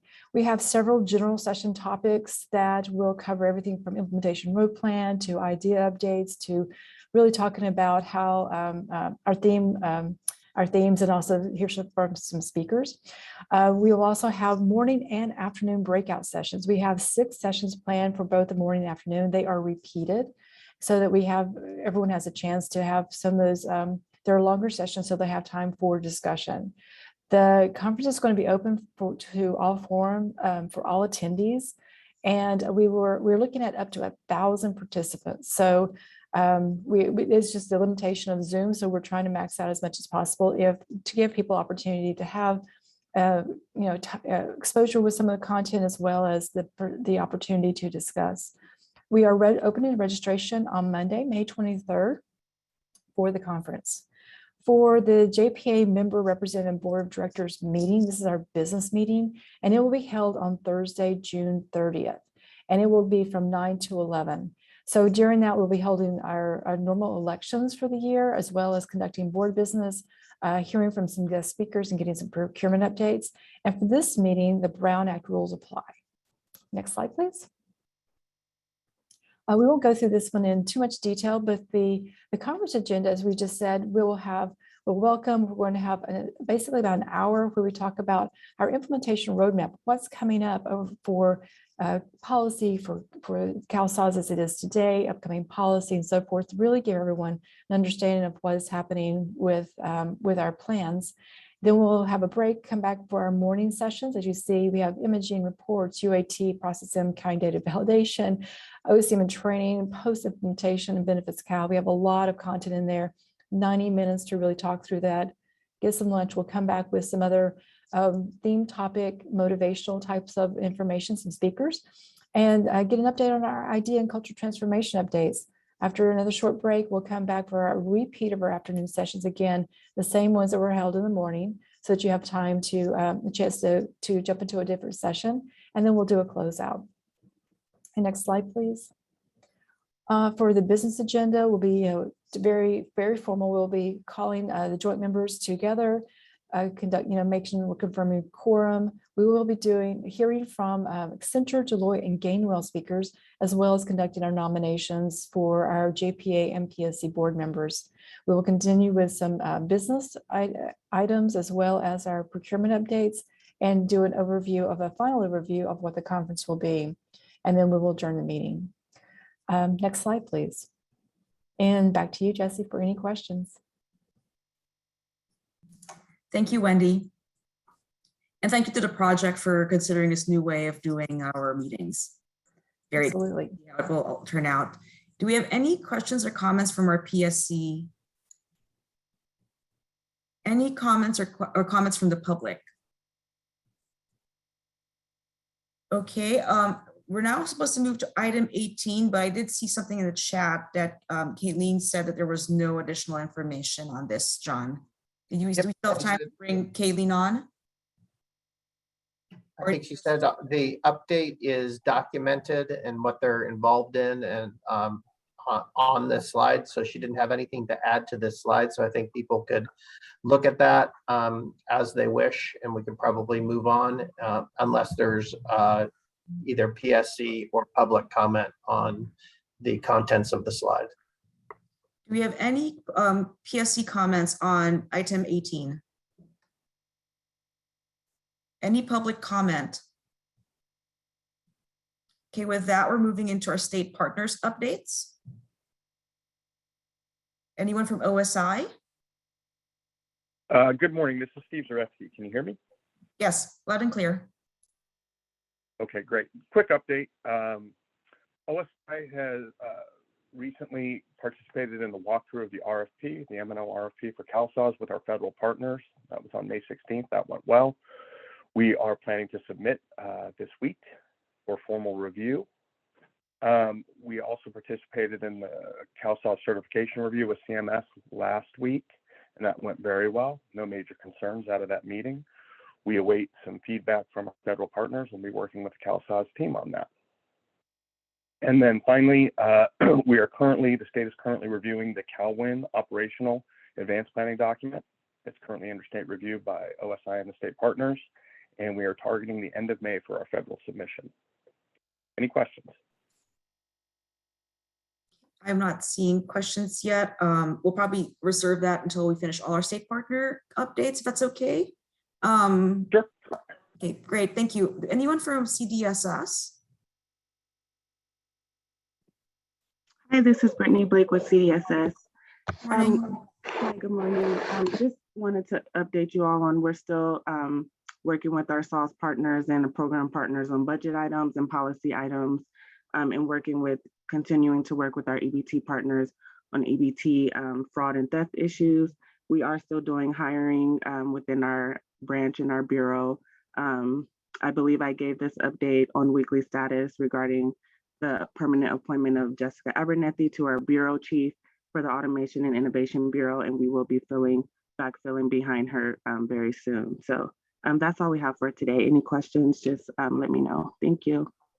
Thank you, Brittany from CDSS. Do we have anyone from DHCS? Good morning. This is Katie Mead from DHCS. Can you hear me?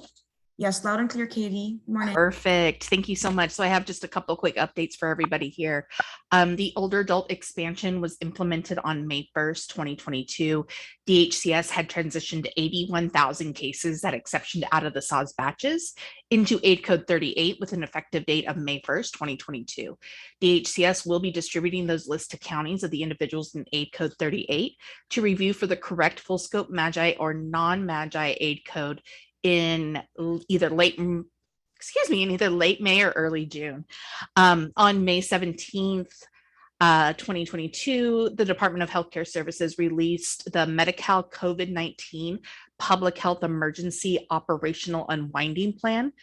The two primary purposes of this document are to, one, describe DHCS's approach to unwinding or making permanent temporary flexibilities implemented across the Medi-Cal program during the PHE, and two, describe DHCS's approach to resuming normal Medi-Cal eligibility operations following the end of the PHE. At this time, the PHE end date is still unknown. DHCS has not received a 60-day notice yet from CMS, so the PHE will likely expand beyond the current July 15th end date. That is all I have. Thank you. Thank you to all our state partners. Do we have any comments or questions from PSC on the updates from our state partners? Do we have any public comment? Okay, hearing none, let's now move to regional updates. So with this, let's start off with Region 1. So Monterey County will have their CalFresh management evaluation in June of 2022. Monterey County is also welcoming Roderick Franks as their new Assistant Director of Social Services, and they're bidding farewell to their HR manager, Brett Neal, on May 13, or they did bid farewell to Brett Neal on May 13. There are several vacancies in their department, including the Administrative Services Deputy Director, and they're very busy getting back to the new normal. Santa Cruz is conducting 2 internal CalSAWS presentations in May. One is for their CBO partners and the other is for their executive team. They are preparing for upcoming ad hoc report county sessions and also their contact center county discussions, and continuing to work on their data cleansing opportunities using the lists provided by the data cleansing report tool. Marin, we are experiencing a high level of turnover due to both internal promotions and external job opportunities. We're continuing to hire for both eligibility and administrative positions and actively recruiting experienced bilingual and monolingual workers. I'm going to turn it over to my fellow Region 1 PSC rep here, Clarissa, for the other Region 1 updates. Hello, everybody. Napa County is actively participating in the CDSS-led business process redesign with an estimated date of changing their business process in mid-June. They're focusing on intake first. They're also working through some task-based solutions that CalSAWS has to offer, most specifically looking at the Get Next functionality. In Solano County, they're welcoming back home Kelly Curtis to Solano County as their Deputy Director of Employment and Eligibility Services. They're also preparing for their T-12 activities, contact center /IVR, ad hoc reporting, as well as CNC recruitment. They're defining work groups and leads for each group for county-specific details of various conversion activities and system configurations. They're also initiating the onboarding of UAT security admins and testers. As well, they're streamlining sandbox onboarding and offboarding process to allow more Solano users to play in the sandbox. In San Mateo County, we're finishing up our BPR work with Deloitte. We're about a couple months delayed in signing off on our BPR, but we're getting there. And we will start working with the CalSAWS project in ad hoc reporting and contact center at the beginning of June. That's it for Region 1. Thank you, Clarissa. Region 2. Hi, everyone. I'll give you the Region 2 update. So starting with Calaveras County, they recently hired 8 new EWs who are now currently in induction training. Mono County is currently working on an induction training using Zoom or Teams and are hiring eligibility workers as well. Nevada County will be implementing a permanent telework policy, so most staff will be returned to the office at least a few days a week. Placer County has recently had their instructor-led training walkthroughs and are looking at scheduling. Additionally, they're having meetings with the CalSAWS training team to prepare for any unexpected issues with COVID so that they're prepared for virtual and in-person training. They're also moving along through their contact center design and document imaging. Meetings will be occurring in the coming weeks for process simulation and configuration efforts. For Sacramento County, we are continuing to experience an increase in CalFresh applications, but also starting to work on our CalSAWS migration prep and getting ready for the 2B process sessions. And much like other counties are in the process of completing mass hiring and training to fill a lot of our resource gaps. Sutter County also has vacancies and are currently holding an induction training for 5 staff. Ptolemy County also has vacancies and are having low showage rates for job interviews to fill the vacancies. And Yolo County has recently hired senior analysts to assist with CalWorks and employment services, and will soon have 10 new single program CF passes graduating and on the floor. That's the end of the Region 2 report. Thank you. Thank you, Eduardo. We have Region 3. This is Region 3 for Butte County. They currently have a training class of 11 eligibility workers and also have a new recruitment open. They're down about 20%, 27% of their eligibility staff. And also staff are completing upcoming refresher training for fire season. So we're looking for that to start again. Colusa County, good news for Colusa County. They've actually been able to fill office assistant positions that have been open for a year. They report that they've also promoted several eligibility staff to lead worker positions, so have vacant journey level eligibility staff positions that they're trying to fill as well. Glenn County is currently recruiting for eligibility specialists and office assistants. They are working on getting staff trained for the end of the public health emergency and planning on the strategy to address the Medi-Cal redeterminations. Also have an upcoming shelter training exercise for fire season. Humboldt County reports they also are experiencing staffing shortages and eligibility and have a current open recruitment. For Lassen County, they're reporting that they are down 57% of staff in the integrated caseworker classification.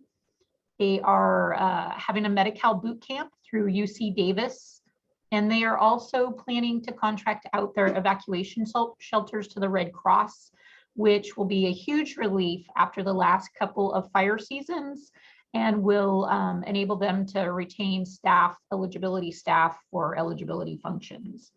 For Mendocino County, our Medi-Cal program manager has promoted into a different position within the county. So we are going to be actively recruiting for replacement. We do have an eligibility induction class, which will graduate at the end of this month. We are currently recruiting to begin our next eligibility class, and we're also recruiting in employment and training workers. Shasta County is reporting 3 analyst vacancies in healthcare, meds, and help desk. Siskiyou County also reporting a shortage in eligibility and clerical positions.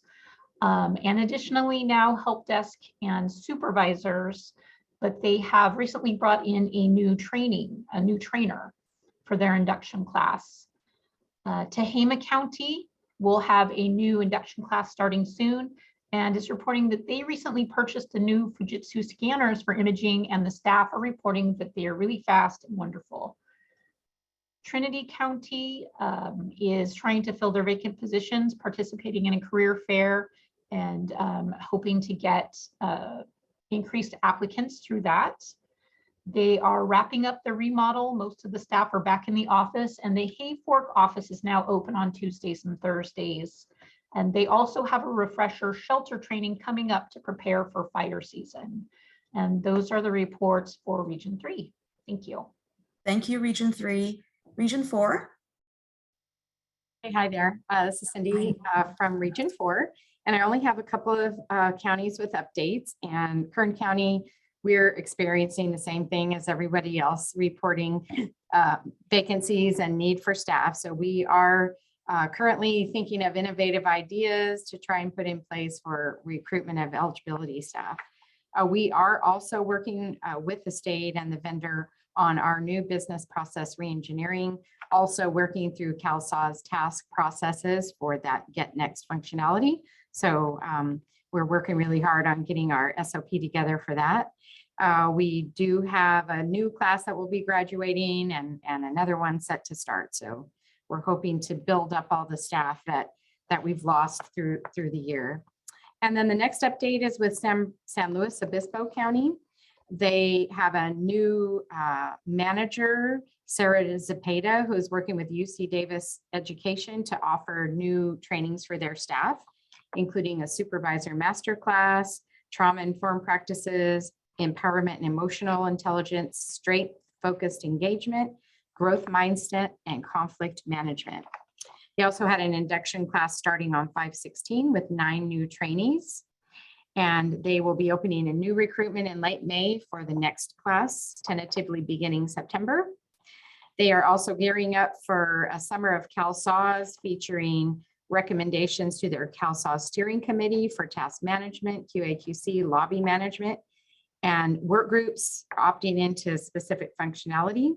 They will be holding 2B sessions with Deloitte in June and July, and 12 staff are participating in the user acceptance testing. And that's all the updates for Region 4. Thank you. Thank you, Region 4. Region 5. Hi, good morning again, Jesse. James Lickard, Region 5. I'm going to start off with Orange County. Orange is developing a CalSAWS coaching training plan to train nearly 300 SSA staff across classifications to serve as coaches and support their peers during go live. Next update is for Riverside County, supported LA County with their imaging and benefits Cal go live. They also hosted San Diego County to demonstrate their imaging processes. They continue to market, as all the other counties, their eligibility technician positions on social media, radio, in-person and virtual job fairs. Participated in a couple of community events in Coachella and Paris, hosted by their training, occupational development, educating communities, partners to celebrate the expansion of the full scope Medi-Cal. And they also utilized their outreach van during those outreach events. And the last update is for Santa Barbara County. SBR is engaging with the project for ad hoc discovery sessions and contact center IVR planning for the county. SBR is engaged in strategic planning with an emphasis on standardizing processes across their district offices in order to prepare for cutoff to CalSAWS. And the last update is for SBR, existing business processes are being reviewed and prioritized for CalSAWS updates. And that concludes the updates for Region 5. Back to you, Jesse. Thank you, Region 5. Region 6. Yeah, just a couple of things. First, thanks to Region 5 for the help with the imaging. Very much appreciated. It's a collective bargaining year, so that has taken up a significant amount of time recently. We are continuing to evolve in our understanding of Benefits Cal and kind of getting up to speed on that. And then a couple of other things that are going on are just the normal things that we usually report on about fine tuning the call center as well as the RE line. Policy wise, there's a continued focus on guaranteed income programs locally. And then I guess the last two things would be, this is the last day for our current director, Antonia Jimenez. And beginning next week, the acting director will be Dr. Jackie Contreras. And that's it for the DPSS side. I don't know if there's anything to add on the DCFS side. Thanks. Thank you, Luther. Hi, thank you. Hi, This is Nympha. Nympha from the DCFS side. Pretty much same as everyone else. We're trying to fill all our eligibility vacancies. We already scouted and we received over a few thousand applicants. So our HR staff is looking through them. So it's going to take some time. We're still waiting for our scanners to fully start imaging. However, staff have mainly been trained and they're working on, you know, the other options that are available, which is saving through the PDF or just whatever soft copies that we have and being able to move them up. So they're working on that. And I believe also that our director opening, I don't know if it has recently closed, but recently they were accepting applications to be able to fill our director position. And that's our updates for DCFS side. Thank you, Nympha. Thank you, Region 6. We are right at 11:57. Do we have any comments from PSC on regional updates? Do we have any public comment? Okay, with that, I probably just wanted, before I adjourn our meeting, just wanted to note that this will be my last PSC for at least for a while. I am taking a step back from co-chair and PSC participation and wish all the best to the next slate of PSC members. I thoroughly enjoyed facilitating these meetings and seeing all the great work by the county's project staff, vendor teams, and also our CBO and community partners. John, is there anything else you'd like to add before we adjourn the meeting? Just many thanks to you, Jesse. You just have done this so well. You've stepped up and you've always been there for the project. And more importantly, for your fellow counties and the public. You've just done such a great job. And we thank you for that and do look forward to our new crop of PSC members. Hopefully many of you will be continuing. And again, we're going to be electing co-chairs as well. So think about that as well. But Jesse, thank you. You can see, look at, you can see chat blowing up. Everybody very much appreciates you. Thank you. Thank you so much. I appreciate everyone. And yes, we are ending before time, 11:58. This meeting is adjourned. Have a wonderful day, everyone. Thank you.